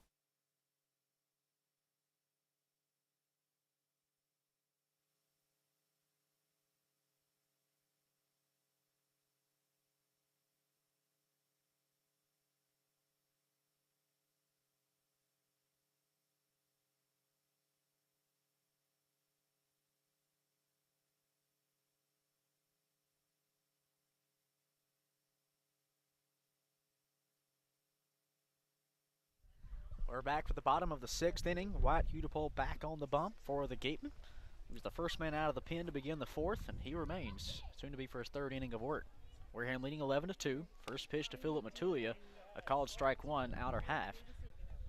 That's strike 2. You know, Cam, earlier we were talking about the coldest places we've ever been, the coldest times in our life. And I said this ranks top 3 for me. Now that's coming from a South Carolina guy who, yes, today at home was 97 degrees. That's what I'm used to in the summer. Those summer thunderstorms come around the mountains. The 1-2 off the plate from Matulia, county unit 2 apiece. I was talking with Claire Foley, our sideline reporter, moments ago, and she's telling me one of the coldest times she's ever been in her life. Get this, wearing a snowsuit to a Red Sox game in May. In Syracuse. I've owned the same jacket since I was in the 9th grade. No lie. I just own one. I only need one. I called everything a jacket, so I don't know why you'd even go to the Red Sox game if you had to wear the snowsuit. Well, see, for me, in South Carolina, we don't really get snow. We don't get snow. We get like this, think like a 7-Eleven slushie, but on the ground. That's essentially what it is. Just ice. Here's the payoff to Matulia. Outside, ball 4. Leadoff man aboard for the Harbor Hawks in the bottom of the 6th inning. However, they still have a ways to go as Wareham leads at 11-2. Shortstop from Miami, number 36, Dom Patelli. So really the first time I ever saw snow in my life. I was privileged and blessed to have the opportunity my senior year of high school to take a European trip, and I went to Switzerland. Wow. And we went to the Swiss Alps and actually got to snow tube down the Swiss Alps, which was really, really cool experience. And, you know, for me, with my feet actually sinking in snow, that's the first time in my life. I've never seen anything like it ever again. Back in South Carolina, let's see, it was right after the holidays, so I think January, February, it snowed for the first time in 4 years in Columbia, in the capital city. So we got snow for the first time in 4 years, and now granted, I got a dog just a little while ago. He's a little over a year old now. He'll be 2 in August. So getting to see him experience the snow for the first time, I feel like that's what I looked like when I saw it in Switzerland too. It's like, you know, what is this? It's crazy. Pickoff throw to first, Matulia back in time. He's the lone base runner with no outs in the bottom of the 6th. It's crazy that your first snow experience was that. I think mine was Big Bear or Ohio, one of them. So not as lavish as Switzerland. 0-1 pitch fouled off the plate from Dominic Patelli, the shortstop who's 0 for 2 tonight. A fly out and a ground out. Wareham, 4 runs in the first, 3 in the third, and 4 in the fifth. The Harbor Hawks bring across their 2 runs tonight in the bottom half of inning number 3. Matulia increases his lead from first with no outs. Here's the 0-2. Patelli goes up and out of play.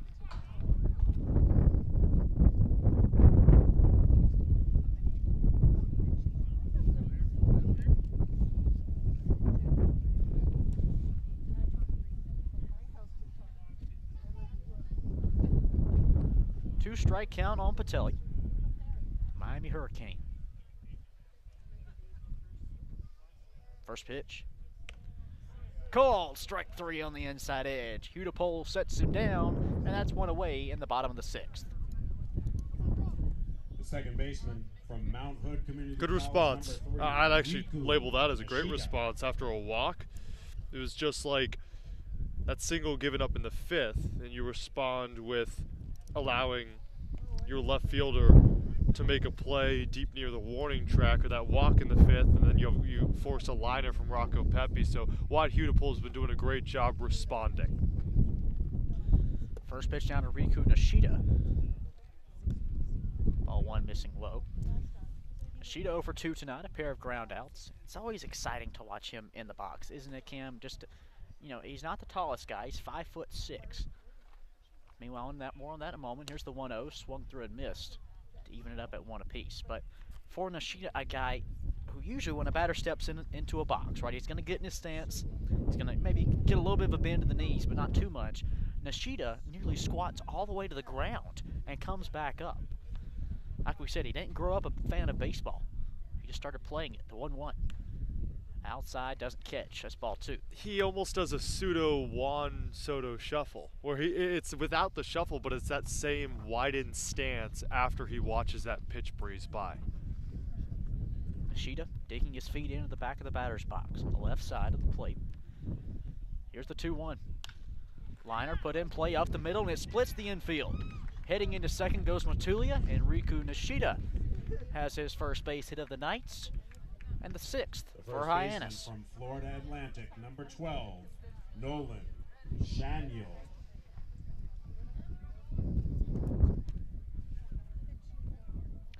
One away with 2 men on as we go back to the top of the order for Nolan Shaniel. Left-handed hitting Florida Atlantic Owl, who is 1 for 3 tonight.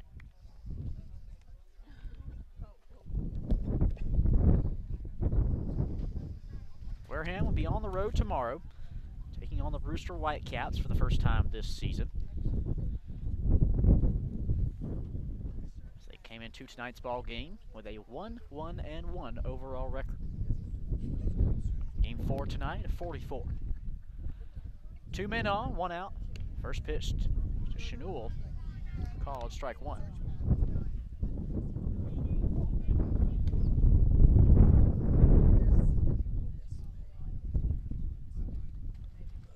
Matulia, the lead man, at second. Here's the 0-1. Down in the dirt. Count even at 1 apiece.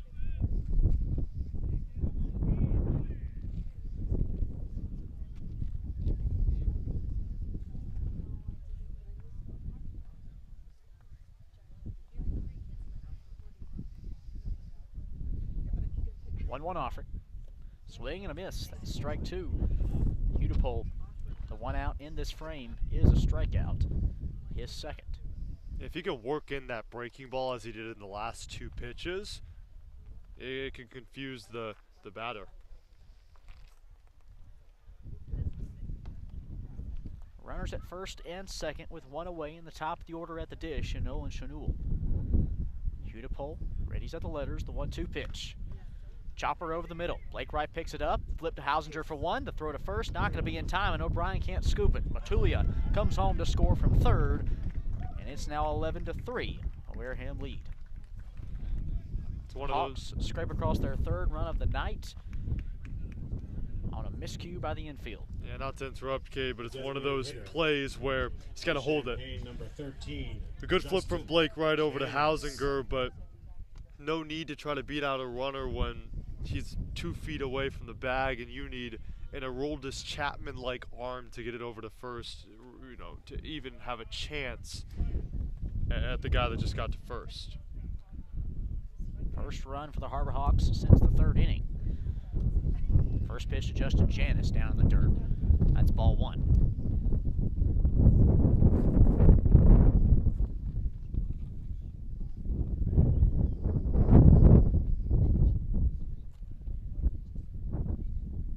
Lone runner stands at first at Chanul with 2 down. Here's the 1-0. Down low in the dirt, and that'll get behind Elvis. Jogging in second goes Chanul. No lead is ever safe, right? It's an 8-run deficit right now that Hyannis is facing. We've seen crazier things happen, so it's not time yet for Wareham to let up. Especially because there's this 1 out in the bottom of the 6th, and you still got the 7th, 8th, and 9th upcoming to play to the end of the game. A man in scoring position for the Harbor Hawks. It's a 2-0 count. Hudipole deals. First pitch inside. Make that the 2-0 pitch inside. Ball 3.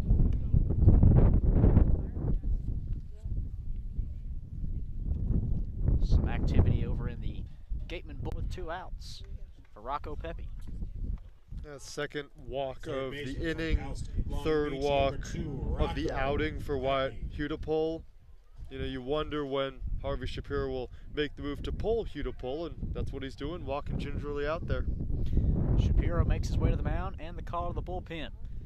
When we come back, it'll be Patrick Harrington. Put themselves in harm's way to defend our freedom. In support of this program, the Cape League teams will be wearing a specially designed red jersey every Friday. This week's special celebration of Red Shirt Friday is sponsored by Zypher Hats, Massachusetts State Lottery, and OT Sports.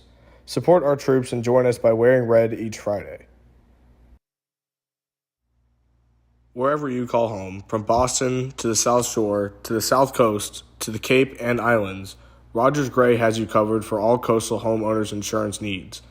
Rogers Gray is a proud sponsor of the Cape Cod Baseball League. Learn more at rogersgray.com.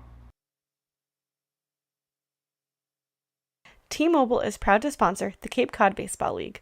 T-Mobile is committed to serve those who serve, and that's why they go above and beyond for our active duty military and veterans. Visit your neighborhood T-Mobile store or T-Mobile.com to learn more.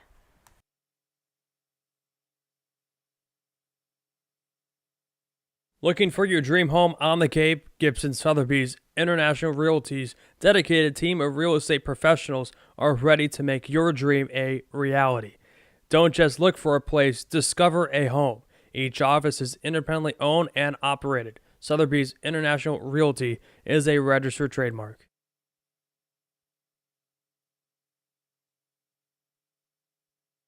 Gear today.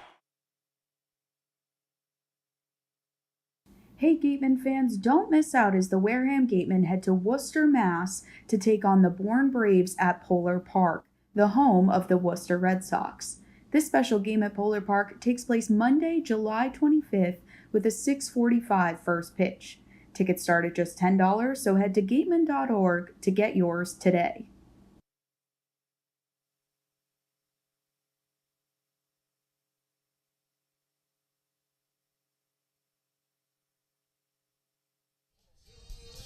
Back at McKeon Park tonight, still in the bottom of the 6th inning. There are runners at first and second for Patrick Harrington, taking the bump for the Gateman. That's his second appearance of the summer. An inning pitched of no-hit, no-run baseball. He comes in with a strikeout and no walks to his credit.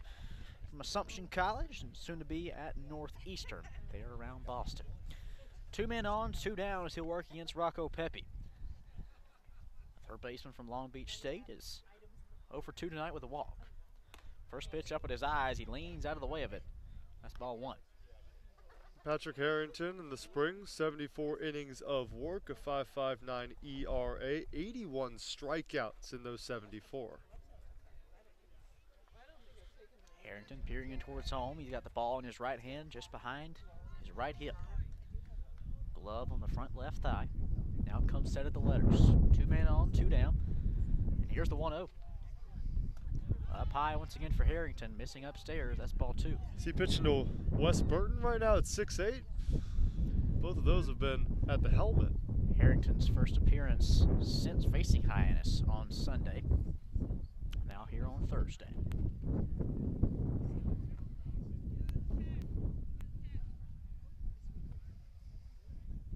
The 2-0. Fouled up and back out of play from Rocco Pepe. Cam, did you ever have a nickname at any point in time? Oof. It was, my full name's Cameron, so the basic one is obviously Cam.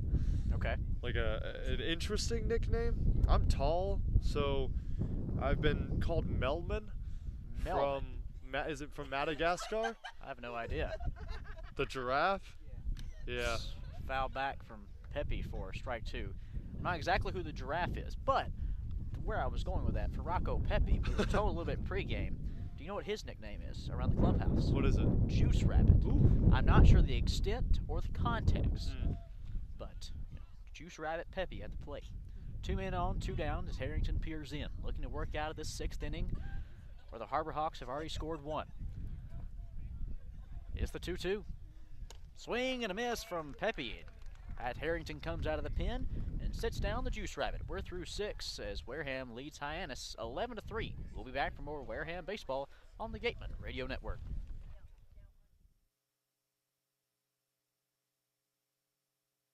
Organization here at Spillane Field.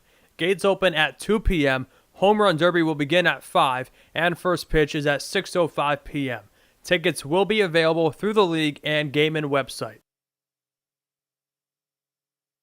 The Wareham-based 80 Makepeace Company, founded in 1854, is the world's largest private property owner in eastern Massachusetts. The company supports organizations like the Wareham Gateman and projects like the outdoor Cranberry Bog Classroom that you may have passed on your way in. Visit admakepeace.com to learn more. The Gateway Tavern, located on Marion Road in Wareham, offers an extensive but not exhaustive array of menu choices. They search for the finest in foods, ranging from garden fresh produce to hand-selected seafood, and have special menus that change daily. The Gateway Tavern is proud to be the official helmet of the Wareham Gateman.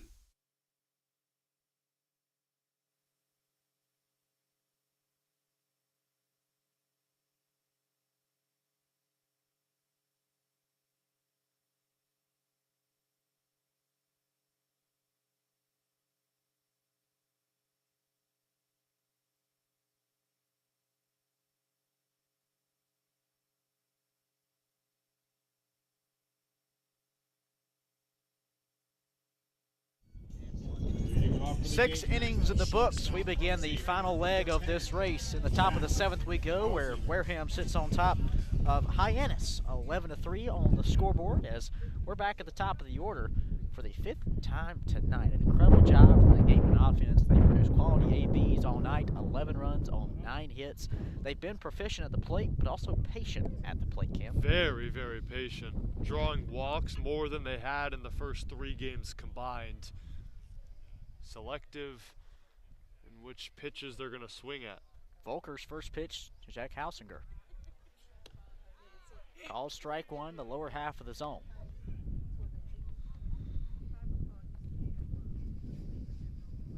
Meanwhile, Hyannis 3 runs on 6 hits. Volker's 0-1. Off the plate outside, counting even at 1 apiece. The first 6 innings of the first matchup between these two teams on Sunday, Hyannis had a perfect game. Tonight, through the first 6 innings, they've given up 11 runs. It's a funny, funny game. Here's the 1-1. Hausinger swing and miss. That's 2 strikes. Who would have thought you play 3 games and you struggle on the offensive side of things, and that's when your offense starts to get hot. Right? Struggling is the motivation to play well in Game 4. Wind rolling out to center at 15 miles per hour. The 1-2. Down in the dirt, counting even at 2 apiece for the leadoff man from Ezeir, who's 0 for 2 tonight with a pair of walks. I will say you're doing a great job as a meteorologist as well, adding in those MPHs. I'll never forget it. It's 15 miles per hour tonight because I feel it every second. 2-2 off the plate. That's ball 3.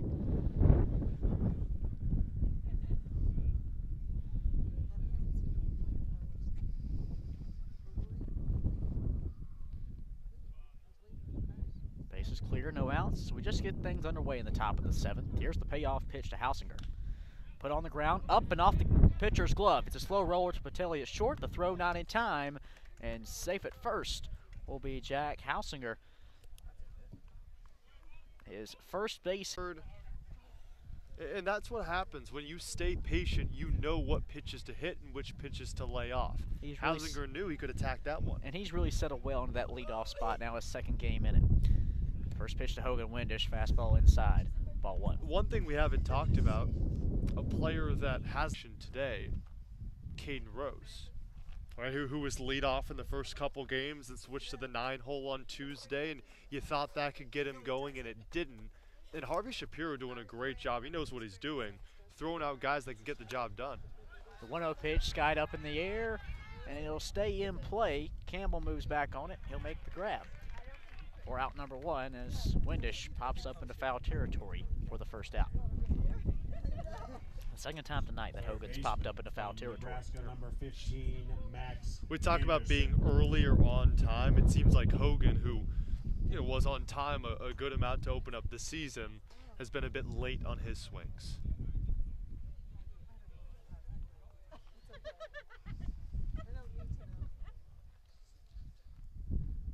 Volker settles at the belt. 1 on, 1 down. First pitch to Max Anderson, a swing and miss for strike 1.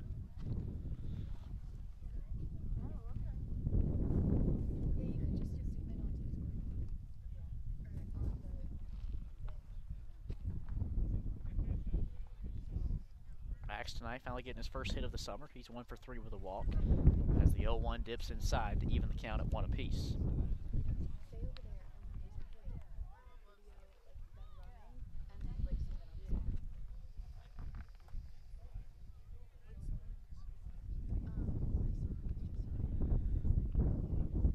The 1-1 pitch to Anderson, up high, middle of the plate for ball 2 as Hausinger retreats to first.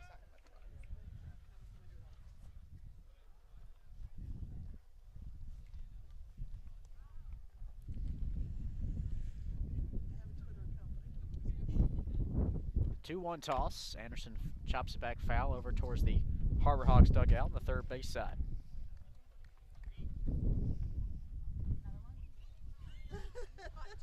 One down, top of the 7th. 2-2 count to Anderson.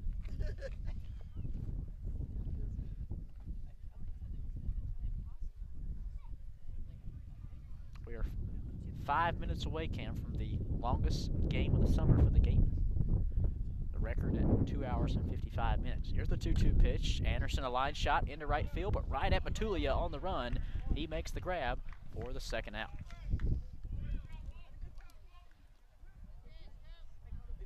Second baseman from Clemson, number 8, Blake Wright.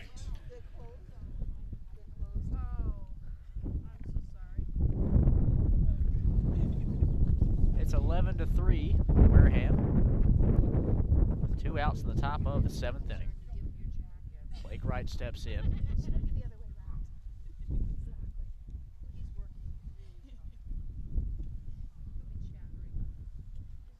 Two-out toss. Wright goes up and out of play. For Blake here tonight, 2 RBI single in the first, a pair of walks in the middle innings, and a strikeout last time up in the 5th.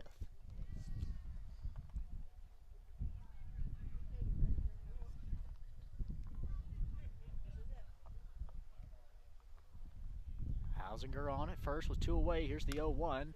Wright goes up and out of play over the first base side. 0-2 count on the Florida native, Bel Air to be exact.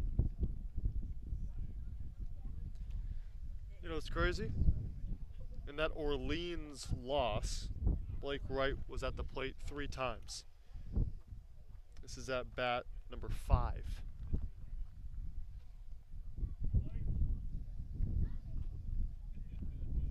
The 0-2 offering.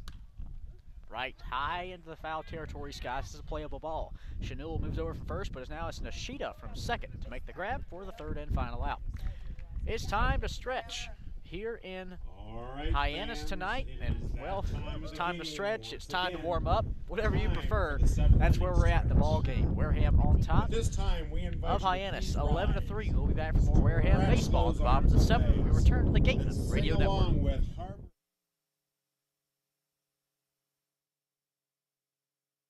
We appreciate and thank the sponsors who support the Cape League and the 10 teams. Our corporate sponsors are the financial backbone of the league. It is with their support that we are able to preserve our long-standing tradition of providing the best family entertainment here on Cape Cod, free of charge. On behalf of the 9 other teams, the Wareham Gatemen, league officers, and the entire Cape League family, we would like to announce and thank our 2022 corporate sponsors. With much appreciation, we recognize the Yawkey Foundation, Gibson Sotheby's, Curry College, the 99 Restaurants, Coca-Cola Bottling of Cape Cod, Badger Sport, Zephyr Hats, Cape Cod 5 Cents Saving Bank, Milton Cat, Mosquito Marys, Massachusetts State Lottery. We will be back to you in the next inning for the second half of this outstanding list of loyal sponsors.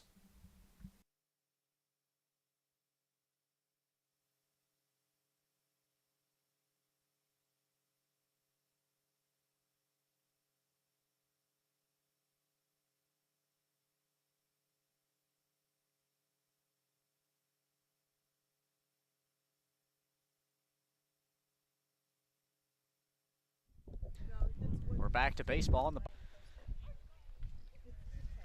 1-0 pitch, called strike on the upper outer edge. Harrington, a quick worker, already ready at the letters. Batter now back in the box.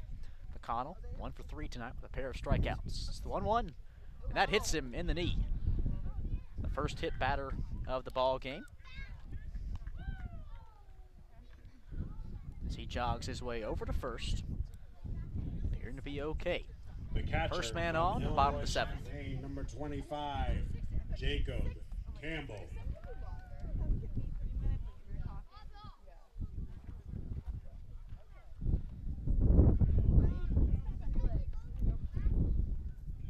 Harrington looking to settle back in as he works on Jacob Campbell, catcher out of Illinois. First pitch missing low for ball 1.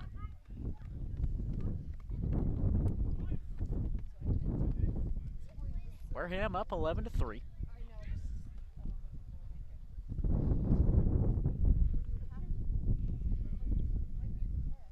The 1-0. Down in the dirt. That's ball 2. Wareham is officially the longest Wareham game of the summer. 2 hours and 56 minutes and counting, breaking the previous record of 2 hours and 55 minutes.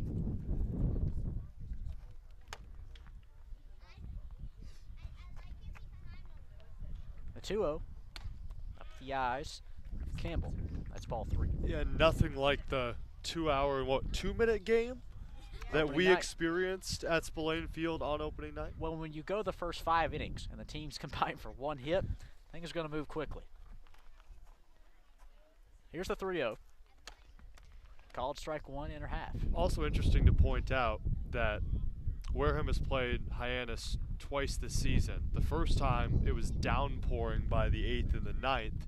The second time it's not downpouring, but the wind is just as bad. It's snowing without the snow. Upstairs, that's ball 4. It's a cold one tonight. Bottom of the 7th. And a hit batter and a walk have put 2 men on, and here comes Eddie Marco, the Gateman pitching coach, to have a conversation with Pat Harrington. Yeah, Eddie Marco has done a phenomenal job throughout the first 3.5 games with this pitching staff, especially because they've had to fight through the offense being so inept through the first 3 games. Of course, not today. You know, only giving up that 1 run to Hyannis in the first game, and that allowed Wareham to even have a chance to win that one and ultimately win it against Bourne. It's a Bourne Brave team that was coming off a 5-run effort against Brewster in a win, and in that one I think Bourne should have won it if the pitching wasn't so stellar from a guy like Jonathan Brand. And even in the third game, where the Wareham Gatemen lost 2-0 to Orleans, to only give up 2 runs to a team in Orleans that was reeling to start the season and, you know, might have been picking it up. That could have been their momentum point. It's been really impressive to see what Eddie Marco has done with this pitching staff. 2 men on for Tito Flores, the left fielder out of Michigan. 1 for 2 tonight. First pitch. Harrington gets a swing and miss on an off speed. Count 0-1.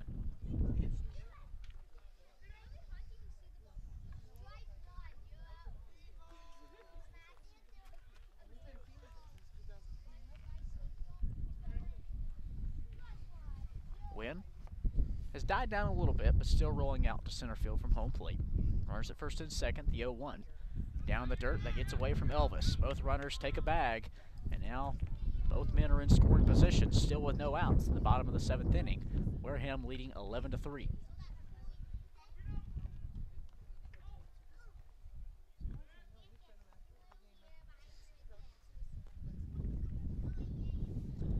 The Gatemen have been held scoreless since the 5th inning. Meanwhile, Hyannis put 2 runs on in the 3rd and then 1 on in the 6th. 1 ball, 1 strike to Flores. With runners at second and third, still no outs. And the Harbor Hawks down by 8. 1-1. Off speed, lined up the line, foul. Just past the face of Cole McConnell.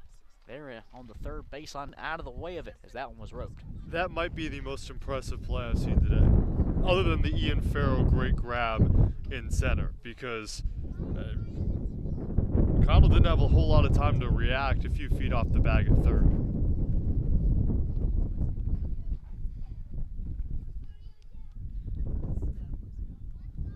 One ball, 2 strikes. Harrington looking for the first out of this frame. It's the 1-2 punch. Up and out of play.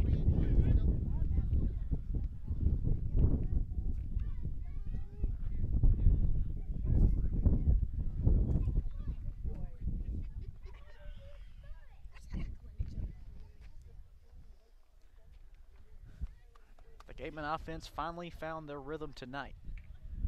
And boy, have they put it on display. You look back in that first inning, the first 6 batters that came to the dish all reached base, including 4 with hits. The 1-2 up the eyes of Flores, count evened. I think so far, unless something drastically changes, Cam, our player of the game is most likely going to be Kellen Clark. 3 for 4 tonight, 3 doubles, 3 runs batted in. 3 impact doubles as well. I mean, the first 2 of them, more than the one in the 4th, but still, it's 3 RBIs. 2 men on, no outs in the 2-2. Popped up infield fly. From second, onto the trimmings of the infield grass, he steps to make the grab. That's 1 away. And because of that, no runners can tag. Right fielder from Louisiana Tech, number 26, Philip Matulia.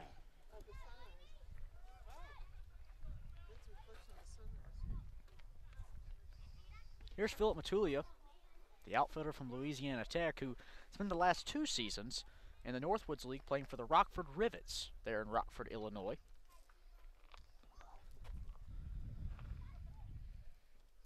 Now finally getting a shot in the CCBL. A runner at second and third with 1 out. The pitch up at the eyes, it's ball 1. You said rivets? Rivets. I know the word riveting, if that helps at all. I don't think the 2 are similar. Because he's clearly throwing more balls than strikes, and it hasn't even been close. Harrington's 3-0 pitch, I called strike 1, outer edge. See, the thing with Harrington is he has to attack like that early, where it's a fastball, clips the bottom of the zone, and then you can take those risks later when you get down to the count 3-0.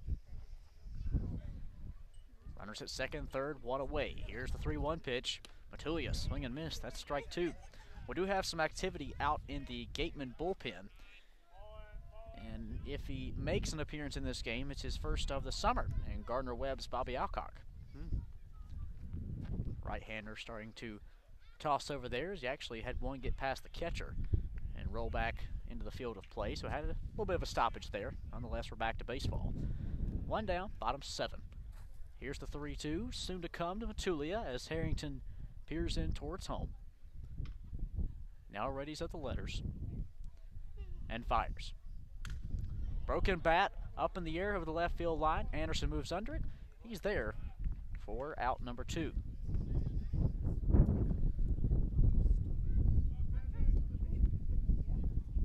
The shortstop from Miami, number 36, Dom Patelli. For Pat Harrington, he's really done a nice job. Got into that bit of a jam with a hit batter and a walk. And then a pass ball allowed him to move into scoring position. But since he's got 2 infield pop-ups to keep him at bay, now the sacrifice opportunity is wasted. He's finding his locations well. After missing a few with some balls in the dirt, doing a good job clipping the bottom of the zone, which gives the hitter an opportunity to see where that ball would be and then firing up top. Here's Dominic Patelli. 0 for 3 tonight with a strikeout, his last time up in the 6th. Righty on lefty, first pitch. Popped up, foul territory left side, out of play as it'll hit the trees. Patelli in his debut game tonight from Miami with 2 down.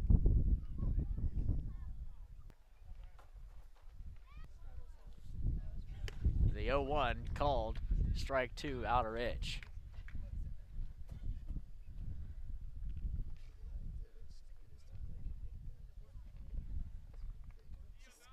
Gatemen have a 5 o'clock first pitch tomorrow at Brewster.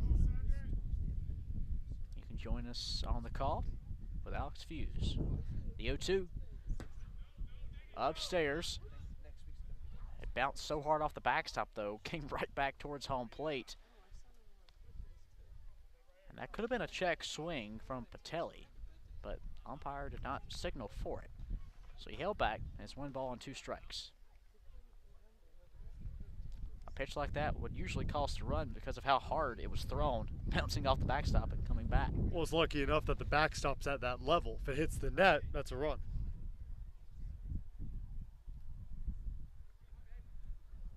A brick backstop with some blue padding behind home plate. Here's the 1-2 again. Off the plate. That's 2-2. You attack here if you're Harrington. You don't want to push 3-2 because the command's been a bit all over the place in 3-2 counts.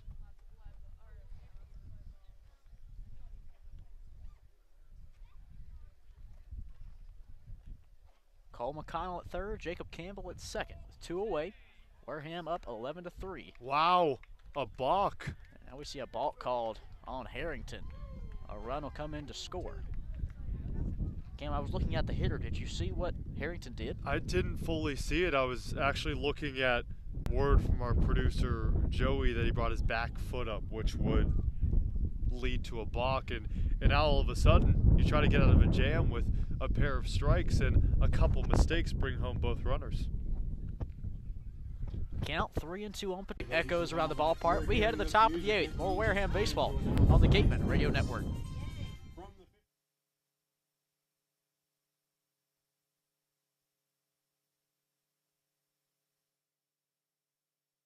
Continuing with our corporate sponsors, we also want to recognize and thank Franklin Sports, Cape Destinations, Sullivan Tire, Highline Cruises, Barnstable Bat, Sunderland Printing, Axis Bats, Cape Space, Christmas Tree Shops, OOFOS, T-Mobile, Boston Better Business Bureau, Fairway Financial, Rogers Gray, and of course, thank you to Major League Baseball for over 50 years of support.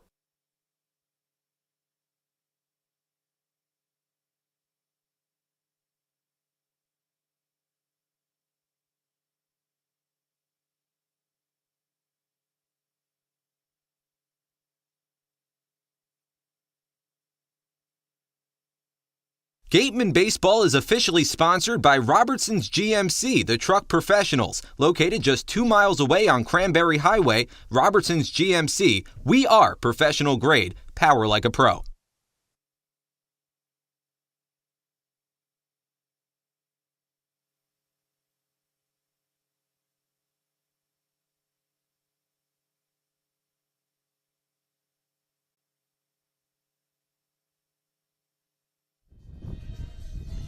We're back for the top of the 8th inning here in Hyannis. A little KC and the Sunshine Band, Kim. That's the way. I like it. The only thing tonight that the Harbor Hawks would have liked is they just put 2 runs on the board because Wareham still leads it 11-5. 6 runs going in at the top of the 8th. And now every Wareham fan can like your singing. I wouldn't really call that singing. I was more so just mouthing the words. Okay. I wouldn't really call it singing. First pitch on the way to Ian Farrow from Zach Volker. Fastball called strike 1.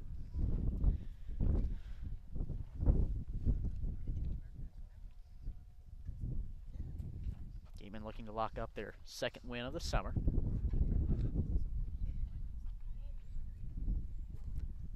Here's the 0-1.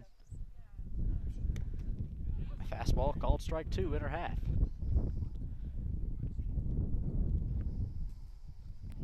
Make sure you stay tuned after tonight's game for the Gateman post-game show. We'll recap tonight with a few highlights for you. Meanwhile, our Clara Foley will sit down with our player of the game, the 0-2.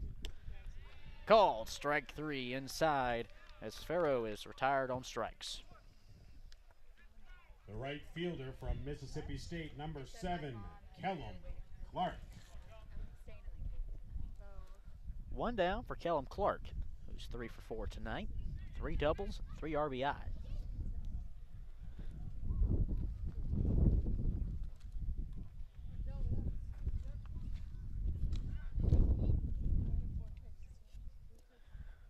Righty on lefty. Volker lines and deals.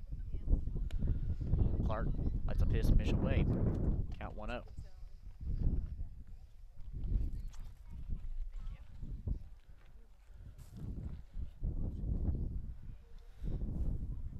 Gateman looking to score for the first time since the 5th.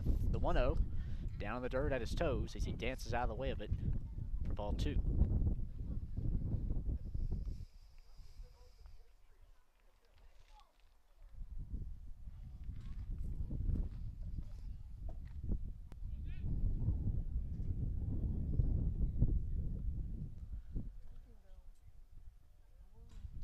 Here's the 2-0. Foul back off the catcher's mask of Jacob Campbell.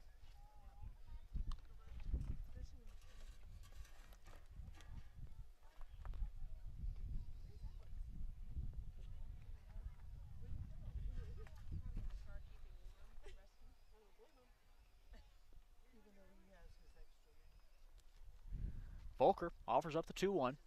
Kellum Clark, a high fly ball into center. Charging on it now is McConnell as he finds it in the nighttime Hyannis skies for out number 2.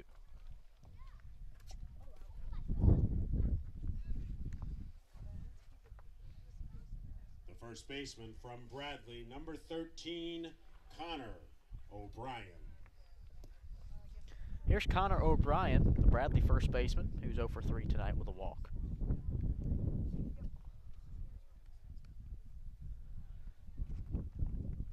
Two down, bottom 7th, or excuse me, 2 down, top 8th. It's 11-5 Wareham. First pitch to O'Brien, a swing and miss. 0-1.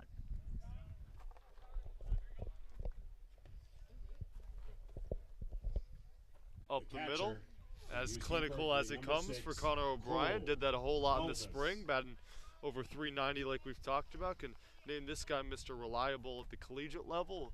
See if that translates over, but been here for a couple games now. Has been really, really good on the defensive side. Hopefully his offensive numbers will catch up. Here's Cole Elvis, catcher out of Cal. First pitch down in the dirt for ball 1. Elvis 0 for 1 tonight. A ground out, his first plate appearance in the 6th.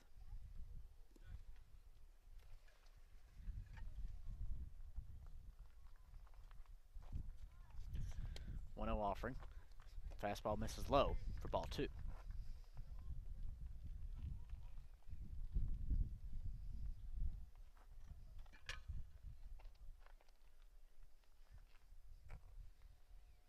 Wareham up by 6. 2-0 pitch, broken bat. Just soft dribbler up the right side though. Elvis going to be thrown out from the pitcher Volker as the bat traveled further than the ball did. That's the end of the top of the 8th. A 2-out single doesn't produce anything. We had the bottom half. Wareham on top, 11-5. We'll be back for more Wareham baseball on the Gateman Radio Network. Each and every game here at Spillane Field is made possible by our sponsors. Let's take a moment to recognize Gateway Tavern, Coastal Orthodontics, Fairway Financial, Joanne Stevenson, Sullivan Wine and Spirits, Deb Levesque Massage Therapy, the Law Office of Mark Deshays, Office Technology Group, J&M Baseball Academy, South Coast Health, Minkle Boys Catering, 80 Makepeace, Reed Custom Soils, Soft as a Grape, Bay Motor Inn, Point Sign, Wareham, Sipicon and Dartmouth Week, Cranberry Self Storage, Village Signs, the Law Office of Lang, Exiferis and Bullard, Reedy, Kiernan and McNally LLP, Robertson's GMC, Effie's Homemade, Wareham Country Market, the Wareham House of Pizza, Robbery's Tree Service, Patty Wild, Onset Bay Association, Select PT, El Mariachi, Water Whiz, and Cool Cone. Thank you once again to our sponsors of your Wareham Gatemen. Mosquito bites and ticks. No, yikes! When the bugs get scary, just call Mosquito Mary's 866 Ask Mary or visit us at mosquitomarys.com. The 99 Restaurant and Pub is proud to be a sponsor of the Cape Cod Baseball League. Visit your local 99 and try their famous Colossal Lobster Rolls, piled high on a grilled brioche and served hot buttered or just the right amount of mayo and celery with fries and coleslaw. The 99, always the real deal.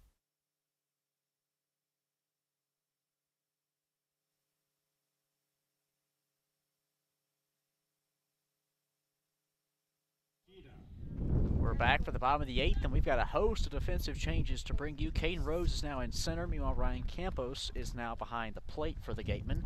And a new pitcher is on the mound in right-hander Bobby Alcock. More on him in a moment as Riku Nishida steps in. First pitch of the 8th. Line drive right to Hausinger at short. His throw across in time. Put one away. Bobby Alcock out of Gardner-Webb makes his debut appearance for the Gatemen. You look back this past spring, 22 strikeouts in just 13 innings. He was limited with some injuries, but across that time, posted a 2.08 ERA for the Running Bulldogs. You go back to 2021, he started 11 games as a true freshman, nearby native of Lynn, Massachusetts. One down, here's Nolan Chanul, first pitch. Called strike one. One thing to mention about Alcock is at St. Mary's High in Massachusetts, played under a coach named Derek Dana, played 2 years of minor league ball, was drafted by the Giants in the 28th round, and you know, it's a guy that played for Derek, and a lot of sources say that Derek's teams just don't beat themselves. So you want a pitcher that's played in a system where they don't beat themselves, because a lot of the times pitchers can get into a funk. The 0-2 to Chanul up high. Count now 1-2.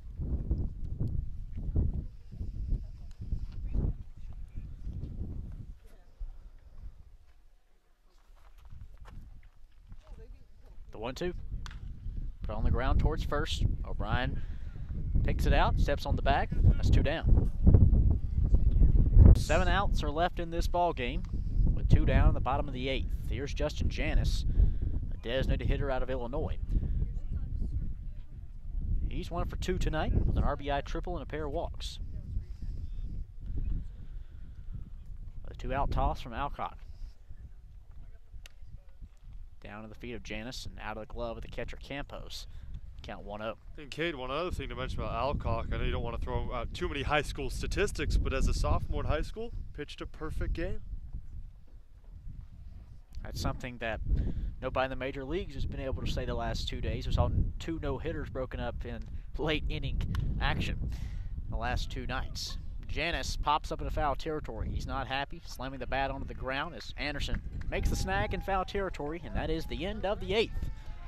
8 cold innings in the books. We go to the final one. To the top of the 9th we go. We'll be back for more law and land conservation. 932300.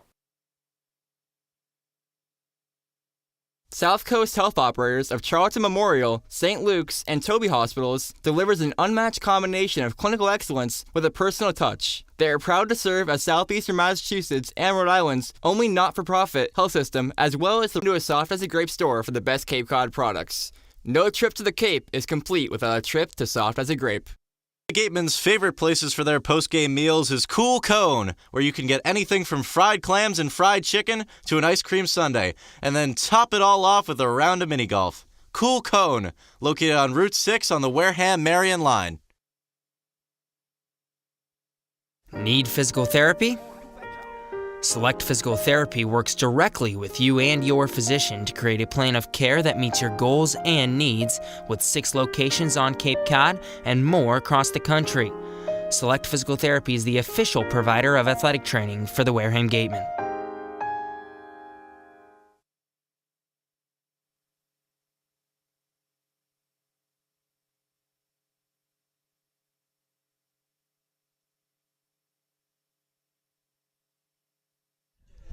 Into the top of the 9th we go. Wareham on top of Hyannis, 11-5. Cameron, are you much of a dancer? No. Not Joe. No. Oh. I've heard the song. Okay, well, wait till after the game, and I'll show you in the parking lot. It's 11-5 Wareham with a new man on the mound. I want for this Hyannis. game to continue then. More on that in a moment. Here's Tremaine Cobb at the dish. Cobb on the Cape this past spring. 2022, 17 appearances, no starts, more of a relief guy, one in 2020-2021 season, a 3.72 ERA, so sits around that 4 range. It's amazing. The 2-1 to Cobb, down in the dirt, it's ball 3.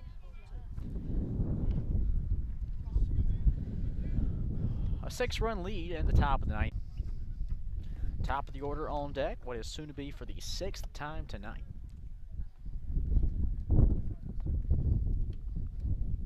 Shallow center field grass. Patelli backs up from short. There's the grab to put 1 down. Also drawn 10 walks if you want to expand on the patience of this team in Game 4. The left fielder from NC Here's Hogan Greensboro, Windish. number 18, Hogan Windish. 1 on, 1 down. Top of the 9th inning. Wareham up by 6. First pitch down and in low. Count 1-0.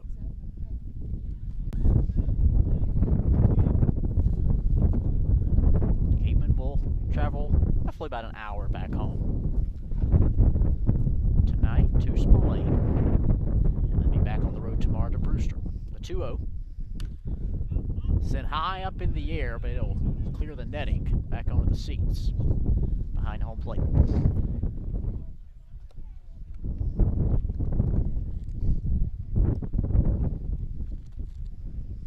There's not many left, Cam, but for the fans that still are here, boy, are they some dedicated folks. It's been chilly tonight. It's been windy. It definitely has not been a quote-unquote perfect day for baseball. But we've seen a pretty good game. 11 runs on 11 hits for Wareham, 5 on 6. Just really displayed a different offensive mentality with their patience at the plate. Here's the 2-2. Windish liner out of play, left side.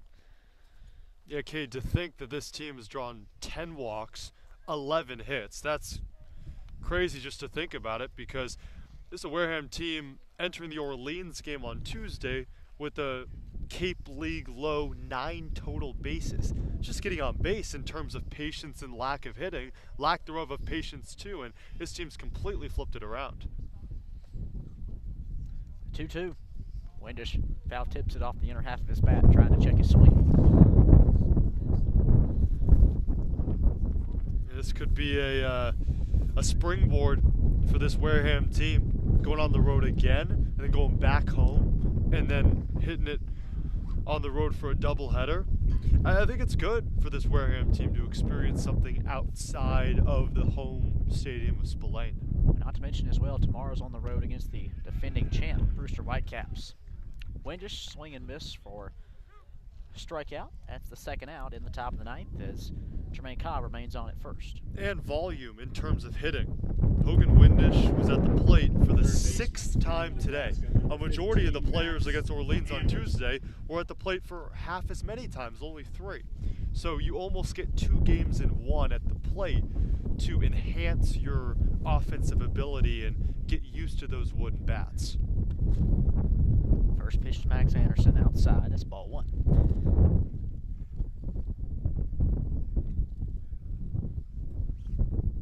We have not heard yet from Harvey Shapiro, who tomorrow is starting.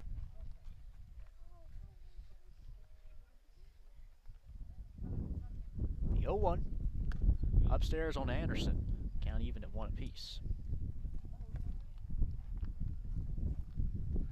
Think about this one, Cade. Max Anderson, who we've been saying just has to get a little better on the offensive side with that wooden bat this summer. He's gotten the ball in play every single time. Anderson pops it up. Infield skies. Now moving over to foul territory was Rocco Pepe. He backs up with anything.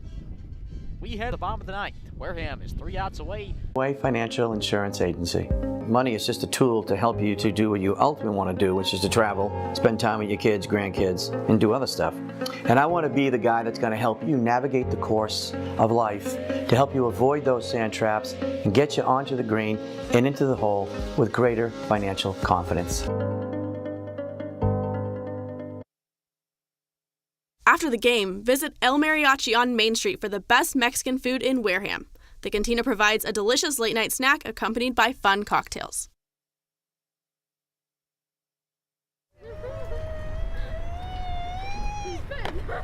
Beat the heat and join us at Waterways, a water experience unlike any other this side of the bridge. Open daily, head over to the water park on Route 28, the Cranberry Highway. Cape Cod Coca-Cola thanks you for supporting the Cape Cod Baseball League and for refreshing yourself with ice-cold Coca-Cola products. We offer over 400 different beverage choices on Cape Cod to quench every thirst, and more than 150 of those are low.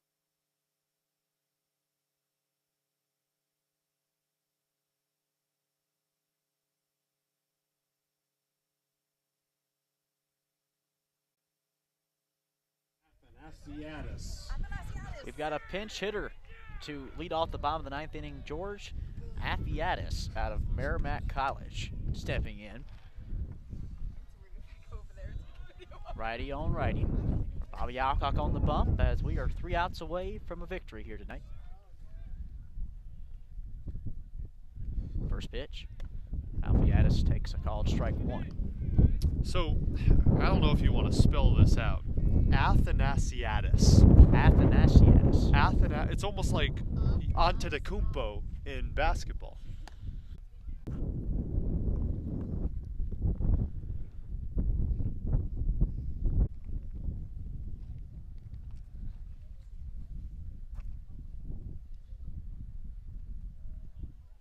And the 1-2.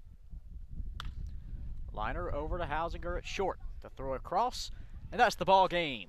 Wareham locks up their 2nd victory of the summer as they take down the Hyannis Harbor Hawks 11-5. Cam, 11 runs on 11 hits with 2 errors for Wareham, 5 runs on 6 hits, no errors for Hyannis. Your overall thoughts on the win? A great win because this team completely flipped the script on the concerns that we had of this team. The pitching is great, but if you don't get any run support, then the pitching all of a sudden turns out to be not as great as we think it is. I'm really, really impressed with how this Wareham team responded, especially in terms of their patience, right? It's a team that drew 10 walks, and it's a Harbor Hawks team that really didn't give up walks. They were one of the best in the Cape League, so the fact that they were so patient, the bats were hot in the early going, to get 4 runs stamped early on in the game really marked maybe a change in the sign of the times with this Wareham team. A Gateman squad that came in, like you said, Cam, full games. They're going to be up against a pretty good test tomorrow night.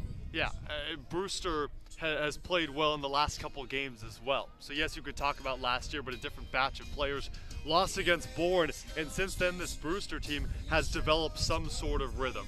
Really impressed with how Brewster's playing in the early going, and it hasn't been a lot of runs that has defined any Cape League team. This is the first game that a team has scored over 10 runs. So as much as I can say, okay, yeah, Brewster's been playing well over the last couple of games, love how Wareham competed in this one. And I like that they're going on the road. Didn't play that well at Spillane. You get on the road, maybe things could change. Didn't play well at Orleans, but finally getting the jive that this team is competing together.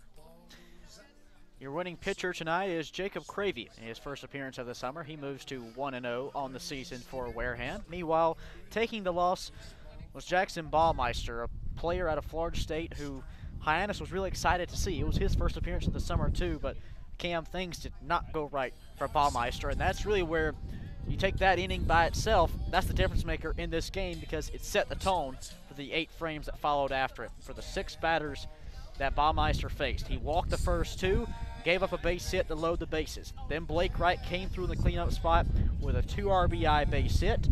Farrow followed that up with an RBI knock of his own, capping it off with Kellum Clark's first of 3 RBI doubles tonight. That first inning wasn't just the tone setter, that's the game. As much as Hyannis scored those 5 runs and 5 would have beaten out the 4 in the first, I don't think Wareham gets going in the way they did if they didn't shove Baumeister out of the game and if they didn't play like they did, because the 2 innings after that, Wareham was non-existent, the offense really. But you get that first inning under your belt, now you have confidence. This Gateman team hasn't had confidence throughout the first 3 games, and now they do. This is a statement win. The first win of the season against Hyannis was just a win based off a little bit of luck and based off moving the runners. But this win was a statement win moving forward. Wareham moves to 2-1-1 on the regular season, 4 games in. Meanwhile, for Hyannis, they fall to 1-2-1. Great nights all around for the Gateman offense that brought the top of the order to the plate 6 times tonight. An incredible run there, and that's just really a balanced offense. That means guys at the bottom of the order are turning it over the top, along many other things. But tonight's player of the game is going to be Kellum Clark of Mississippi State, a second-year Wareham Gateman. In the first inning, like we said, Kellum, an RBI double. In the third inning, a 2 RBI double. In the fourth inning, his 3rd double of the night. He would finish 3 for 5 on this evening's ball game. So with that, our South Coast Health player of the game for the win over Hyannis is Mississippi State's Kellum Clark, and our Clara Foley is down the field with him now. Thanks, guys. Kellum, I was talking to you the other day, and you mentioned how reps help you develop more than anything. Do you think that all those reps and at-bats are to credit tonight? I mean, yeah. I think that everybody's just trying to go out there and have fun. I think that's the biggest thing right now. It's supposed to be fun playing here, and it's always fun to win. It's not fun to lose. So when we win, everybody in the dugout's having fun. And so we actually went back and checked the stats. So you had 3 straight doubles tonight. You had 3 doubles all last summer. Do you think that over the past year you've really developed, like, seeing pitches better? Yeah, I think that, as everybody gets older and they get to play a little bit more, they start developing a little bit better. I don't think it's just me. I just think that's human nature. Once you start doing stuff over and over and over again, you get a little bit better at it. And it was throughout the lineup tonight that the bats were going. Do you think hitting's contagious? Oh, yeah. So it felt like it was uncontagious, like it was contagious in the bad way the past couple games. But tonight everybody was hitting, and it's fun. We put up a bunch of runs. The pitchers did a good job, so it's fun when you win. All right, thank you so much, Kellum. You're welcome. Thank you. Thanks, Claire, and that is our South Coast Health player of the game tonight, Kellum Clark, 3 for 5 with 3 doubles and 3 runs batted in. A great night for him as a second-year Gateman. Cam, any final closing thoughts? Contagious in a bad way. I'm glad that is out the window and this team can flip it to anything in a good way. We'll be back with you tomorrow night, or tomorrow afternoon, I should say, a 4:45 afternoon airtime with us on the Gateman Radio Network. It'll be myself along with Alex Hughes on the call. And then we'll hit first pitch at 5 o'clock. There up the road at Brewster, taking on the Whitecaps. For Cam and Ezeir, I'm Cade Crenshaw. Your final score, one final time, Wareham takes down Hyannis 11-5 for their second victory of the summer. For all of us here on the Gateman Radio Network, from Third Foley, Cameron Ezeir, Joey, I'm Cade Crenshaw saying so long from McKeon Park, and as always, remember to smile.